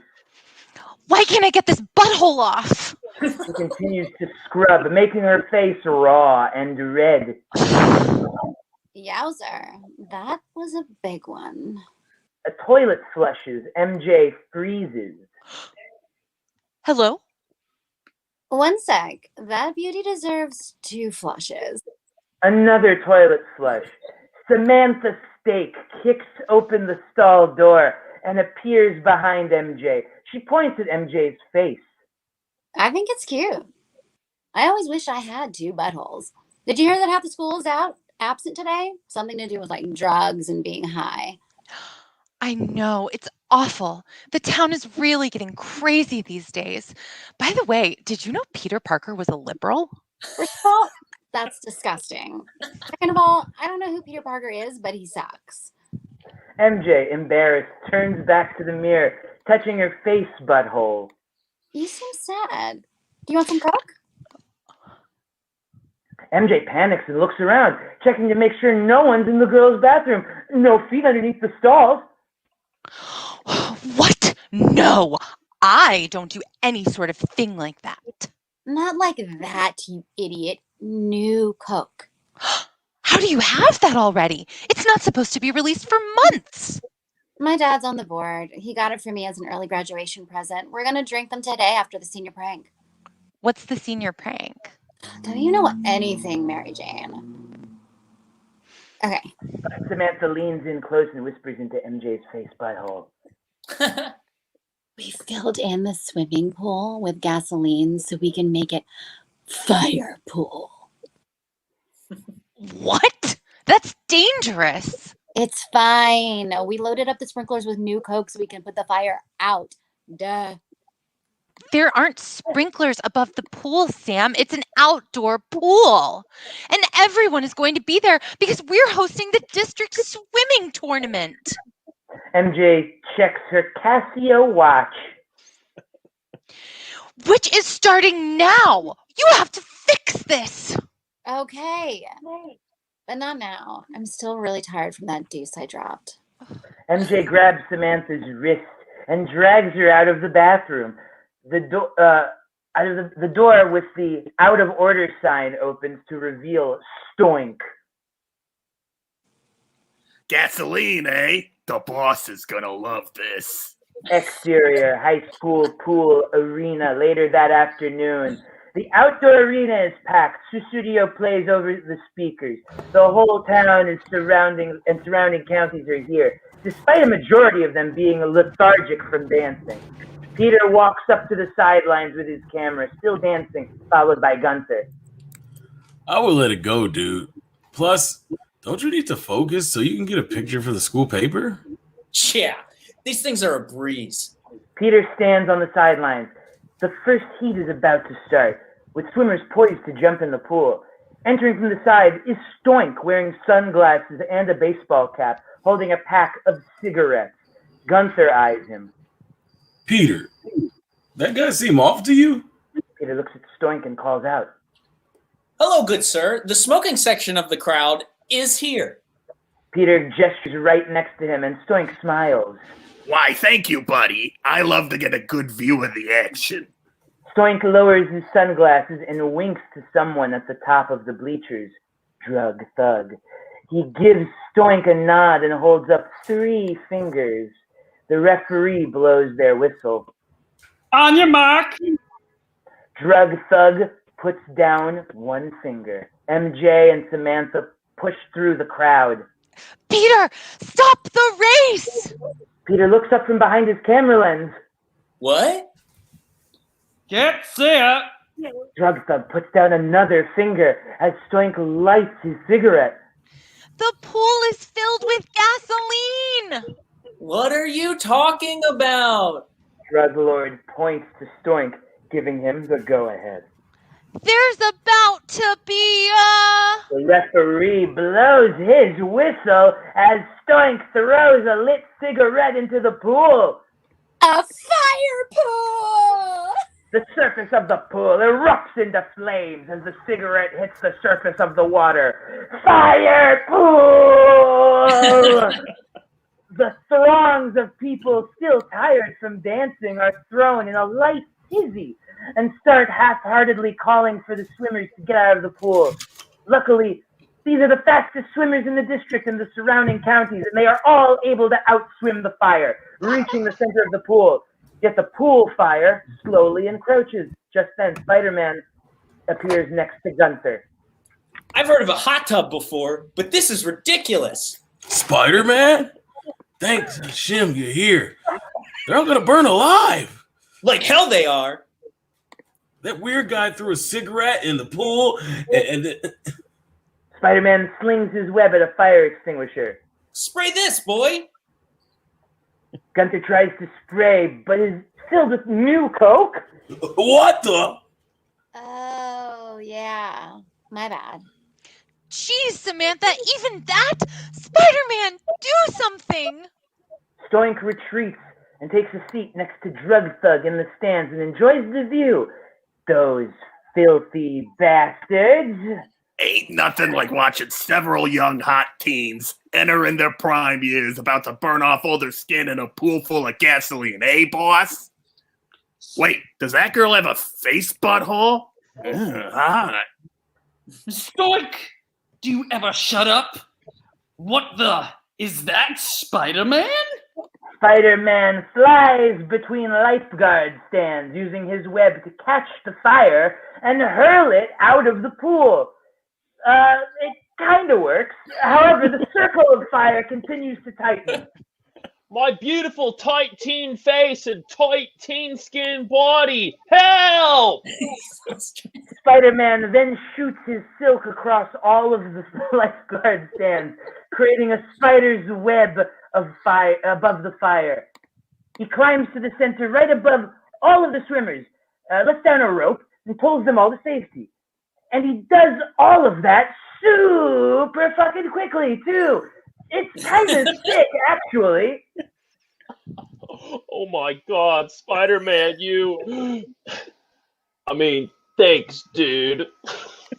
You don't have to hide your emotions, young hot teen swimmer. Perhaps one day you can use this horrific life experience as an inflection point to question your performative and toxic masculinity. What the fuck are you talking about? Oh, give it, say, 30-ish years, and it'll all make sense. Spider-Man shoots his silky web into the pool and grabs something. He then walks to the stands towards Stoink and Drug Thug. Most of the other people are taking light naps. Spider-Man hands Stoink the cigarette butt. Drop something? Well, what do you know? If it isn't that high-flying circus freak Spider-Man here to save the day. Sit and spin on your web on this guy. Oh, you fucking smell like shit. Like actual human shit. Fuck you. Seriously, fuck you, Stoink. Well done, Spider-Man. But I'm sure next time you won't be so lucky. Let's get out of here. But he is right. You fucking smell like shit. Stoink points to Samantha. No, that chick took a huge dungaroo. Women shit too, Stoink. Stoink and Drug Thug exit. There is one person in the stands who isn't asleep. She's dressed to the nines in the most expensive fur Spider-Man's ever seen. She summons him over. Very impressive, Mr. Spider-Man. Ah, could have sworn you were more of a spider boy. Spider-Man could see little hairs sticking out of the fur jacket. And you are? Sarah Therafosa. You can call me Miss Tarantula. And this jacket, made from tarantula skin, why yes, it is. How much did one of those go for? Let's just say you've never even thought about this amount of money before. $15,000? No, 25. Yeah, $25,000. That's a lot. Miss Saraposa throws her head back, cackling. Then her eyes bore into the eye cutouts of Spider-Man's mask as if she can see through them. Her hand reaches out, tarantula fur sleeve riding up, and lightly rests on Spider-Man's arm. Tension sparkles. You really are just a boy, aren't you? Probably from Miss Saraposa's cackle, some of the sleeping people in the stands around them begin to stir. Without letting go, Theraposa reaches her other hand up her sleeve and pulls out a business card. She hands it to Spider-Man. Why don't you drop in if you ever decide to dream bigger? Spider-Man looks at the card. It says, Miss Tarantula, wealthy circus proprietress. He flips it over. It says, biggest dream is bigger dream than any big dream you've ever dreamt before. It's biggest. Thanks, but... She's gone! Hey, you're... Out of here? You know it, kid.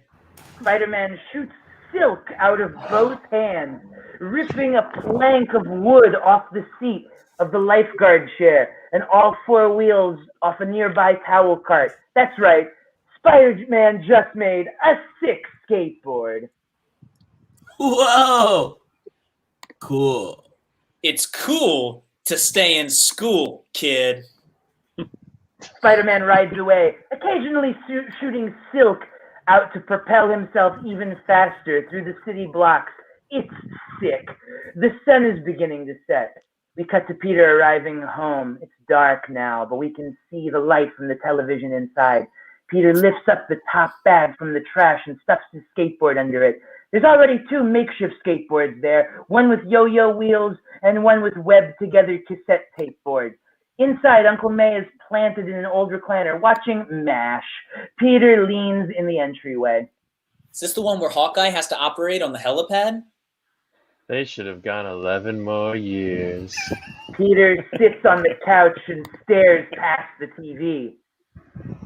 Hey, what's eating you, kid? Uncle May, do you still have dreams? Of course I do. We all do, I suppose. Yeah. But not every dream is meant to be chased. Peter looks at him searchingly. Great little war we have here. Hawkeye Pierce. Uncle May cracks open a new Coke and takes a slug, but immediately spits it out. Oh, Jesus. Fuck, that tastes like horse shit. Yeah, it's bad. Good night, Uncle May. Cut to Peter tossing and turning in bed. We see his nightmare in flashes. We see the fire pool become a flaming hoop at the circus. Miss Tarantula saying, "Talent is a terrible thing to waste, Spider Boy." Uncle Ben saying, "With great power comes great responsibility." And Alan Alda says, "I'll even carry if you show me how, but don't worry, carry a gun." A bullet flies through the fire hoop, hitting Uncle Ben.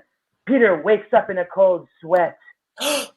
And we'll take a very quick intermission to say that this is a great time for everyone to stretch their legs, take out their Kent cigarettes, smoke at the bar, and process what just happened, or whatever people did in 1985. Just a reminder, you can donate as much as you want to Squirrel Venmo Tip Jar. That's at Squirrel NYC. Let's jump ahead to 1992, where we'll watch a very real voting PSA. If you think superheroes like me can fight all your battles for you, think again. Voting for your local, state, and federal representative lets you choose who's on your side in all the issues we face today. From the little ones to the really big ones, too. But before you can vote, you need to register, so do it now. For registration forms or information on how to register, visit your local participating video store. Have a voice in your future. Register and vote. And tell them Spider-Man sent you. And now we continue with the reading. Peter sits up panting. His eyes land on his pants, and he grabs them with a shoot of silk. He pulls Miss Tarantula's business card from the pocket, crossing to the window. He grabs a puffer vest and pulls it over his flannel shirt and tidy-whitey sleep ensemble. He opens the window and leans out, looking at the card. He's so preoccupied, he doesn't notice. Hey. Peter clumsily fumbles the card and scrambles to make sure MJ doesn't have a view of his tidy-whities. He seems like a regular fumbling doofus nerd. MJ is in the window across the alley holding a Rubik's Cube. Hey. Can't sleep? Not well, anyway. You? Yeah, I took a weird group nap at the pool, actually. Can't sleep now. Right. I mean, oh. Pause. MJ looks at Peter until he fidgets. We hear trash trucks and some late night, early morning city noises. You ever play with one of these? I turn and turn, and it's like I'm missing something obvious. I mean, the worst part about them is the answer is right in front of your face. Yeah, those things are absolutely nasty. What? Rubik's Cubes. They're freaking nasty, isn't it? What the fuck are you talking about, Peter Parker? I don't know. I'm just in a weird mood tonight. Sorry, MJ. Peter looks up to the sky and stares blank and stares. The stars are barely visible anymore. MJ does the same. They are both looking and sharing this weird moment together in silence. The early morning humidity is starting to fuck with Peter's sinuses. Yes, he has allergies, and the humidity isn't helping. Oh, crud. I ran out of Benadryl. What was that? Sorry, I just get really bad allergies and stuff. I ran out of Benadryl. Oh, I think I might have some, actually. Let me go check. MJ leaves Peter's sight, probably going to check the family medicine cabinet. Peter sighs. He's relieved MJ went away for a moment. He tries to recompose himself, shuffling around the windowsill and calm himself from his early blunder. Suddenly, his nose starts to wiggle, and Peter realizes he's a massive sneeze is inevitable. Oh, crud. Ugh. Peter sneezes really, really intensely. A lot of viscous snot comes out of his nose. He catches it in his hands with his spider-like reflexes. As he starts to look around for a tissue, he can see MJ's coming back. He improvises and quickly puts the snot down his undies. MJ returns with a box of Benadryl. Hey, Petey. Peter is mortified. It looks like he's released a ton of nut into his undies, and MJ is right there. He tries to cover it up as much as possible while being subtle. Hey, did you find anything? MJ smiles and flashes the medicine to Peter. Catch. MJ tosses the medicine out of her window towards Peter, but in short, midair, everything slows down for Peter. Peter is wishing he could use his power to shoot silk out of his wrists, but knows he can't blow his cover. He also wants to impress MJ, so he tries to do the most logical thing a teenager in love would do, make MJ think he's cool. So he tries to lean out the window to catch the falling medicine, but the shit is way too short. Peter falls from the window. Again, everything slows down. Can he actually land on his feet and use his powers? No, he can't. He can't let MJ know he has powers. So instead, he takes the fall from his second floor window and lands hard. Oh my God, Peter, are you okay? Peter is laying there, pretending to be a little bit more hurt than he is. MJ runs downstairs and approaches Peter carefully. Much better now that you're here. MJ looks at Peter with sweet eyes and then realizes Peter is in his tidy whities. She kind of giggles. Then, upon further inspection, sees the mucus on his crotch and steps back in disgust. What? Was that too corny? Peter, you pervert. Take the medicine and stay away from me forever. Peter is absolutely humiliated. He realizes what happened. His dick is covered in snot. Dissolved to interior. School, day 1. Peter is by his locker and taping the cards Miss Theraposa gave him to the inside of his door over a photo from a nudie mag. He's pulling loose raisins from his pocket and eating them by the handful. Ned, Peter's best friend, approaches and totally freaks him out. Peanut butter! He covered me head to toe in peanut butter, Peter. Peter closes his locker to see Ned is completely covered. Flash? Ugh, I'm so tired of that guy bullying us. We need a Spider-Man for our school. That would be cuckoo, innit? Peter starts helping wipe off Ned, but also fingering the PB off of him and eating it with his raisins. Man, speaking of eating it, I totally blew my shot with MJ last night. Shot? You never had a shot with her. You're basically involuntarily celibate. Ha! That's right. Incel for short. I just came up with that. Peter shoves Ned playfully. Someone else shoves Ned hard. Look alive, lads! There's a new high school student in town, and it's me, the middle-aged coke dealer what murdered your uncle. Pisser, innit? Ned scrambles to his feet, accidentally smearing the area with peanut butter. Peter chews raisins and panics. Internal monologue. The coke bloke? I hate this guy. But why is he here? Does he know I'm Spider-Man? Out loud. Why are you here, the coke bloke? And do you know who Spider-Man is? I'm here to do 3 things. Shove nerds, sell blow to the children, and win the school talent show. I do not know who Spider-Man is. You bloody prat! Mess with me and...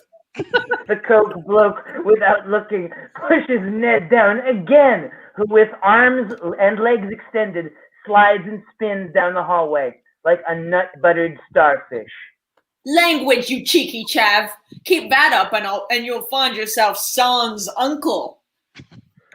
The coke bloke stares at Peter when he says sans uncle, like a real fucker would. Peter swallows his raisins. No, the coke bloke. The only one who doesn't have an uncle is me. I don't believe you possess the sum avuncular knowledge of everyone in this hallway. But I can't prove you don't. You win this round, Peter. Now, if you'll excuse me, I've got to sell cocaine when I skip class. 2 crime birds, 1 crime stone. The coke bloke laughs and walks away, instantly slipping in peanut butter. Ned has made it back to Peter. The two walk in hushed tones while the bloke continually stands and slips back onto his ass, each fall accompanied with a puff of coke. Wow, I hate that guy.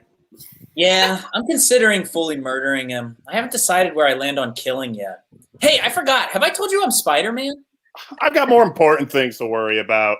Flash smeared me in that spider-filled GIF that he found in a nuclear reactor. Ever since, I've been extruding the stuff like a George Washington Carverian Clayface, like the Batman villain. I know. Clayface debuted in the 1940s, so I absolutely know who he is. Regardless, how am I going to foil the Coke bloke's plans? Oh, is that me? Because I see another Coke bloke. Queen and country. Bruv, you can't stop the sale of the cocaine. Drug addiction's is far too complicated to end it with street-level policing. But you can win the talent show and embarrass him so badly that he drops out. But how can I win? I bet everyone wants to see Spider-Man do karaoke. Fuck my ass! Interior school talent show, stage day.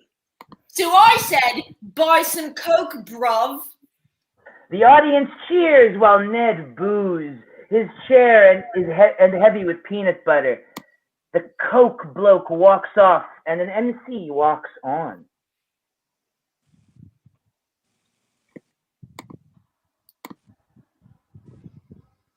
Give it up for our newest student. Give it up for our newest student, the Coke bloke. We have one more participant. I read the name, but it's covered in peanut butter. So welcome to the stage, someone. Spider-Man sits among the rafters. He swoops down, grabs the mic, and fires a blast of web at the nearby karaoke machine. Everyone cheers as Relax by Frankie Goes to Hollywood comes on, which was England's #1 hit in 1984. Spider-Man karaoke's. I like this more than the Queen. The crowd goes nuts. Spider-Man is making his own light show by controlling the lights with web shots. Ugh, there's no way I'm gonna beat that bloke. I quit school! The Coke bloke exits. Off screen, we hear him bump into Flash. Oh, hey, you bloody prat. Mess with me and... We hear a gunshot. The karaoke tapes makes a record scratch. Ow, he shot me right in the uncle. The camera pans over to reveal Flash's dead uncle and a smoking gun lay on the ground. Internal monologue. What? Now Flash and I are dead uncle brothers. Out loud. Hey, Flash, did your uncle ever give you any useful thematic pearls of wisdom right before he died? Like what? You know, maybe something about caring for others, or working towards a better tomorrow, or how the U.S. should not have recently become a debtor nation this year. 1985 is the year that it is. Something that might inform your journey. No. He was in the middle of a sentence about the movie Back to the Future, which makes sense as he recently had seen it because it came out this year, 1985. He was saying that it's creepy that Lorraine is attracted to her son, but I said that it's a misdirect. Lorraine is a goofy teen girl who falls in love with any guy who crosses her path, including her eventual husband, George. But when she kisses Marty, she realizes she's not into him at all. She's supposed to be with George. A more cowardly film would have played the entire bit for laughs and left the kiss out, never resolving the question of Lorraine's attraction to Marty. But thankfully, we know that she isn't really into him. The movie, the moment she gets him, she doesn't want him anymore. And I'll never get to tell him that he's wrong about Back to the Future because The Flash flashes away. Slow pan in on Spider-Man's balled up fist. Internal monologue. You'll pay for this, Coke bloke. Wait a minute. Pay for things. Money for things. I don't have any money. And I should? It's time for me to get a job. Spider-Man web swings away in an awesome swipe transition to the next scene. Picture it. You love this. Exterior, city, day. A montage of Peter Parker handing his resume to various businesses set to jump by the rock band Van Halen. Peter stops into pizza parlors, pet shops, bookstores, barber shops, As he leaves each establishment, we see the manager toss his resumes into the trash. He even slips a resume through the grate above the subway. Below, a Ninja Turtle uses it to wipe the pizza grease off his turtle mouth. As Peter tools around the city, we see newspapers about current events like the hijacking of TWA Flight 847 and Gorbachev becoming the leader of the Soviet Union. Wow, it sure is 1985. We get a close-up of his resume. It just says, Peter, Queens, I am a high school student. I am not Spider-Man. Finally, Peter stops in at the newspaper building where they make the newspapers. Interior lobby of the newspaper building. Peter approaches the receptionist. The receptionist, who has big shoulder pads and big hair and big lipstick. Are you concerned about the exploding AIDS epidemic? Welcome to the newspapers building. How can I help you? I'd like a job, please. I don't have any skills or experience, but this is 1985, so that shouldn't matter, right? Of course it doesn't. Now let me see. She pulls out a big book labeled Available Jobs at the newspaper. We need someone to cover the World Series between the Kansas City Royals and the St. Louis Cardinals. Someone to interview the stars of the new show Growing Pains. And a photographer. Got a favorite? Yeah. How about photographer? Great. Go ahead, take the elevator up to the 10th floor and tell them you are the new staff photographer. I don't have to sign into the building or go through a metal detector or anything? Sweetie, it is 1985. Right.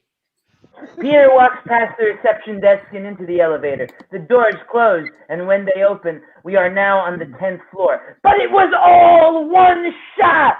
You loved it!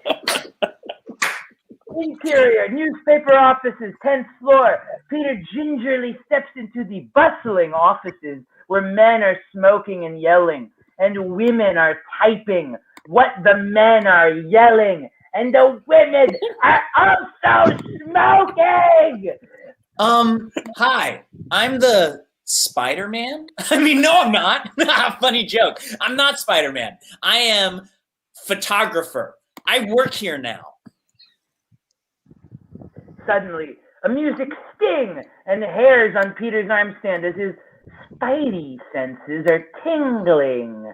There's crime happening because this is 1985. There's crime everywhere. Also, When Doves Cry by Prince is playing. Flash falls to his knees right between the smoking gun and his newly dead uncle.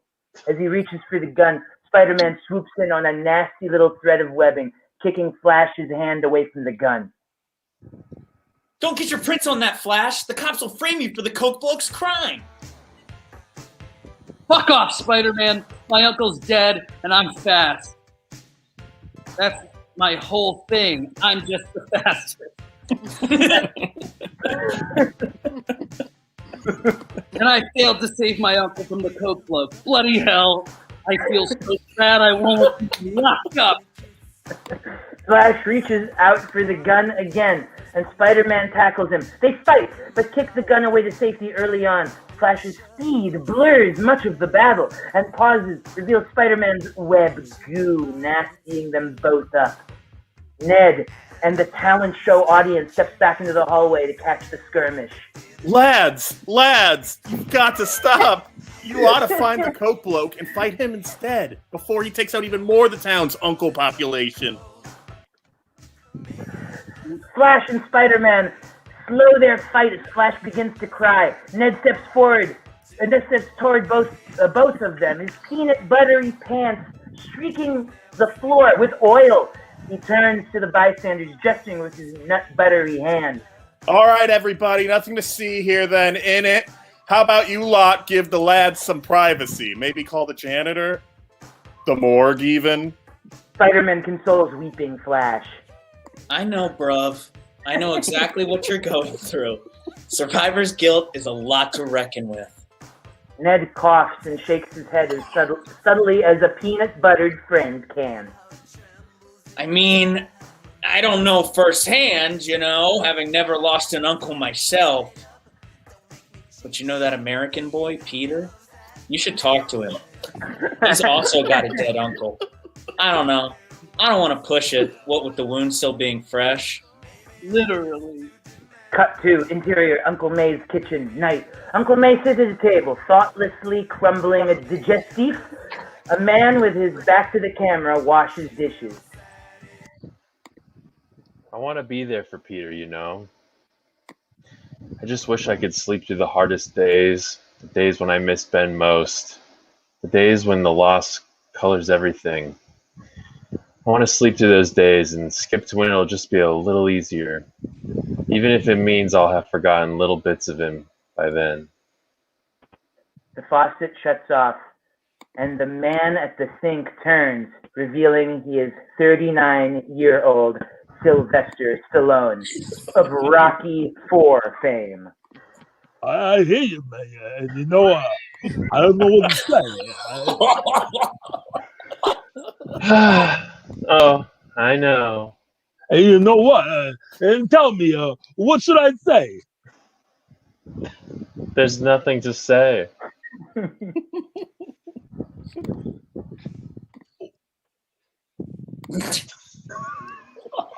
But listen, I appreciate you being here. That's all anyone can really do. Peter and his sweet, oily friend Ned do their best to take care of things around here.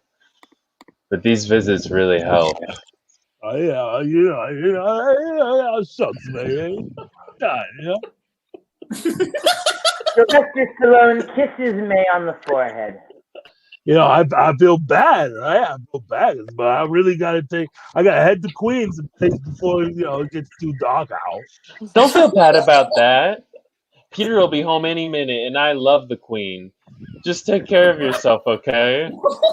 I heard the Coke bloke took out another uncle today. Oh shit! Yeah, I heard he sold more Coke to kids today too. Man, I haven't get my hands on that guy. Sly, please don't. Promise me you'll let folks with more power handle him. Oh yeah, sure, man. Sure. Yeah, I'm just saying, have a nice night. Uncle May nods. Sylvester Stallone exits. Uncle May sips tea quietly until a loud crash rattles him. Peter Parker enters, looking disheveled and sweaty. Where have you been? You look a mess. Oh, just helping a friend out with something. Peter sits down and grabs some digestives, eating them furiously. Slow down there, sport. The phone rings. Uncle May goes up to answer it. Hello? Oh, Jane. He makes a face at Peter, who perks up. Yes, Peter is here. Peter almost chokes on his cookies. One moment. He holds up the phone to Peter, who wipes his mouth and stands up to talk on the phone. Hello? We see Jane on the other side of the phone. She is a gorgeous teen, dressed in an 80s fashion, and twirling the phone cord around her finger. Hi, Peter. Jane, how's it going? Not too bad, Peter. Not too bad. Uh-huh. I was wondering if you wanted to go to the drive-in movie tonight. They're playing The Breakfast Club. Oh, that sounds neat. I mean, cool. Do you have a car? He looks to Uncle May. Yeah, I have a car. A nice car. Uncle May reluctantly obliges. Stellar. Pick me up at 6. Absolutely. Bye, Peter. Bye. He hangs up the phone. Uncle May laughs. Looks like you got yourself a hot date tonight. Peter grabs more digestives and runs to his room. Cut to exterior drive-in movie theater. Peter and Jane sit next to each other awkwardly. They aren't really talking. Peter is scarfing down popcorn. Jane sits on a soda. I love this movie. Oh, yeah, it's great. More awkward silence. From a par, Peter spots the Coke bloke walking up to cars to make some deals. Peter starts to stress out. Oh, do you want to get out of here? What? But the movie's just started. Okay, yeah. I think we just need to get a better spot. But Peter starts the car. Other cars around look confused. You're supposed to park and just stay there. Peter begins to bob and weave around the cars. The Coke bloke notices this and gets sketched out. He starts to run. Peter follows him. Peter, what are you doing? Do you want more snacks? Peter zooms by the concession stand with his driver's window open. He uses his webbing to grab the thing of popcorn. Jane, what was that? Oh, I have this cool string thing. Science project. Peter continues to haphazardly drive throughout the drive-thru until they're parked at the very front of everyone, too close to the screen. This is perfect. What's perfect? The spot. What spot? The spot I'm in. In life? Huh? The spot you're in life. No. My parking spot. Jane says, like Jerry Seinfeld. Oh, right. Suddenly, the movie screen gets super bright. Hey, you see this bright-ass screen? Jane doesn't move. She's frozen in time. Peter looks at the other cars in the drive-thru. They, too, are frozen in time. Peter looks at himself in the rearview mirror and says the following line while mugging to himself. Oi, Gavalt, that's a spicy meatball, bro.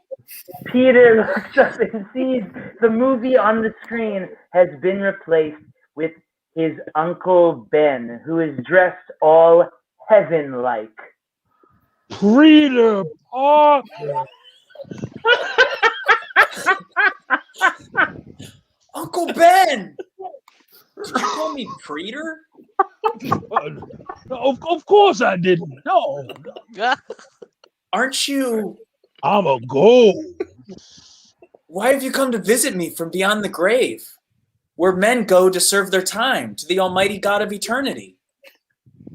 Peter, do you remember I told you with great power comes great responsibility? Methinks me do. Well, I've come back here to tell you there's more. There's Jane more? is still frozen. You see, when I got to heaven, I got coffee with God, and she was like, Ben, I want to tell you something man to man. And I was like, lay it on me. God said, with great power comes great responsibility, but also great times and memories with friends. Oh, that's such a nice thought. So remember, enjoy all this Spider-Man stuff. Cherish the memories. You'll look back one day and be like, those were some good times. I wish I had more time to slow down and realize how fun and unique the whole experience was. Okay, cool. I'll do that. Oh, then my mission is complete. Oh, okay, I gotta go. William Shakespeare needs my help writing his new novel. You know, let me tell you, great playwright, terrible novelist.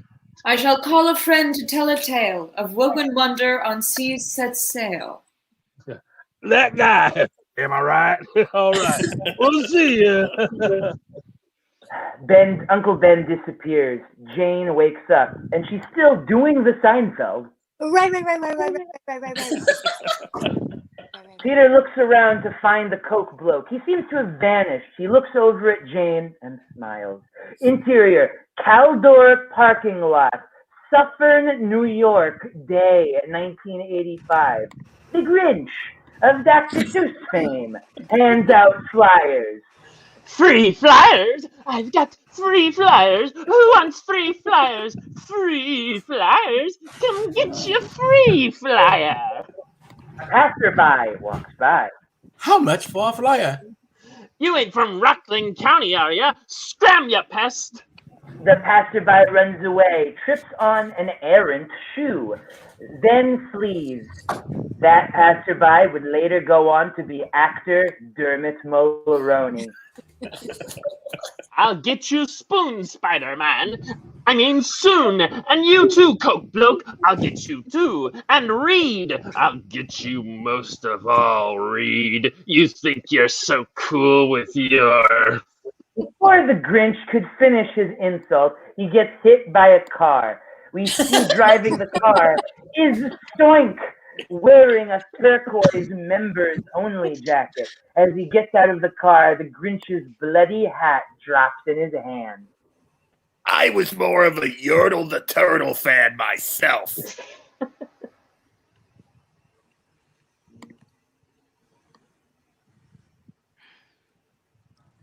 Good one. Stoink shoots Goon 1. He looks at Goon 2 getting out of the car. I hate Dr. Seuss. Stoink shoots Goon number 2. You gotta do everything yourself. And this is goon number 3. Totally, boss. Stoink pulls out a second gun and shoots Goon number 3 and enters the Caldors. As we cut to interior Caldor day. People are running in fear. Others are crawling on the floor. Stoink is terrorizing this Caldor, shooting the ceiling and laughing. He enters the women's clothing section and sees a top he likes. He can't help but stare at it. He grabs the top and looks at his. His face washes over with joy as Cyndi Lauper's "Girls Just Want to Have Fun" plays. Montage of Stoink's female outfits. You see Stoink in a cute Levi's jeans and an oversized sweatshirt, their shoulder exposed with a neon headband. He twirls and giggles.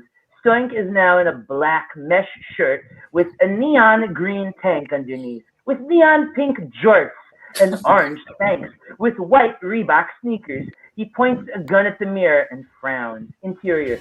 Stoink is in a color-blocked business suit. He does a David Lee Roth jump kick and gets a Charlie horse.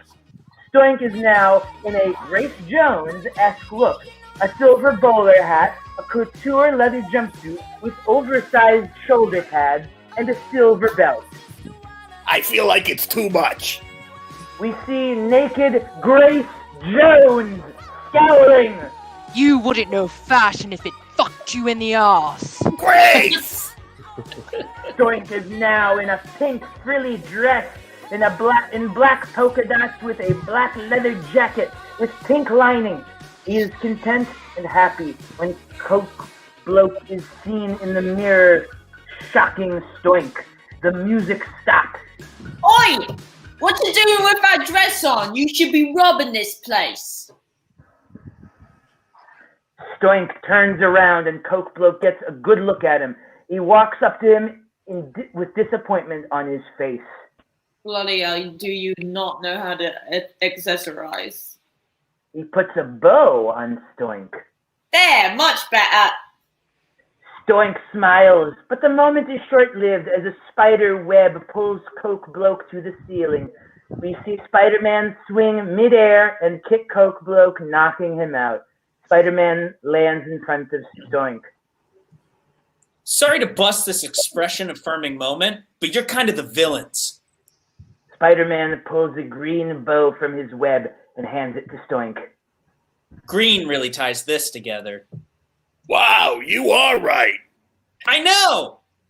Spider-Man pulls his web, and it flips Stoink upside down and has him hanging beside Coke Bloke, who is cutting himself free from his web trap. Spider-Man notices. No. If you do that, you don't get any figgy pudding. Coke Bloke pulls out a gun with his free hand and shoots a few rounds at Spider-Man. Spider-Man jumps out of the way and just in time. Yeah, you're right. Figgy pudding is pretty bogus. Coke Bloke tosses a grenade at Stoink's web trap as he starts to run away. Sorry, love. You do the same. No, I would not! There are 3 dead henchmen and a Grinch in the parking lot.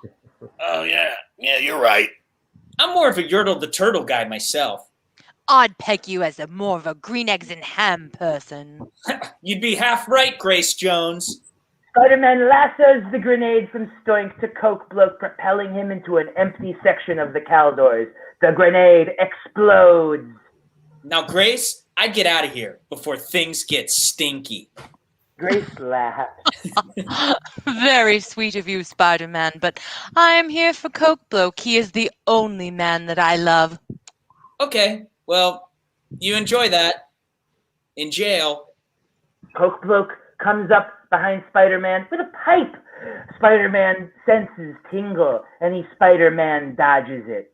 That's enough. You killed my uncle. You supplied cocaine to children. You're an evil that I can't allow to exist in the world. You're a bloke, and you're a joke.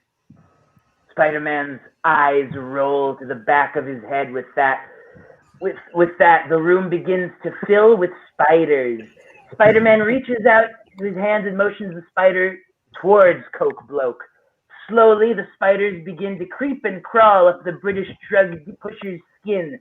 Coke Bloke begins to scream. As he screams, more spiders scurry into his mouth. In a matter of moments, he's covered with arachnids. Grace Jones looks in horror. Coke Bloke, no! The spiders dissipate, and all that is left are the bones of Spidey's foe. Spider-Man, spiders hate. Oh.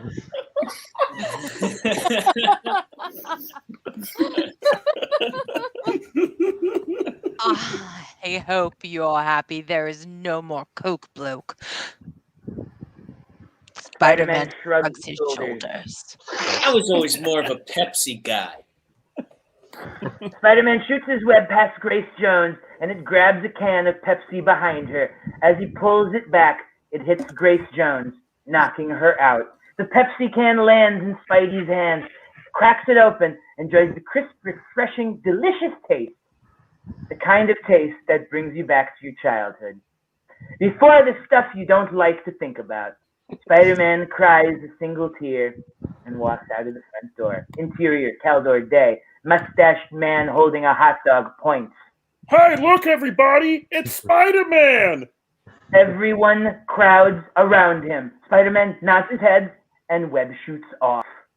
Spider-Man is slinging from building to building, lands on top of a gargoyle, and removes his mask. Why doesn't this get any easier? I just want this to get easier.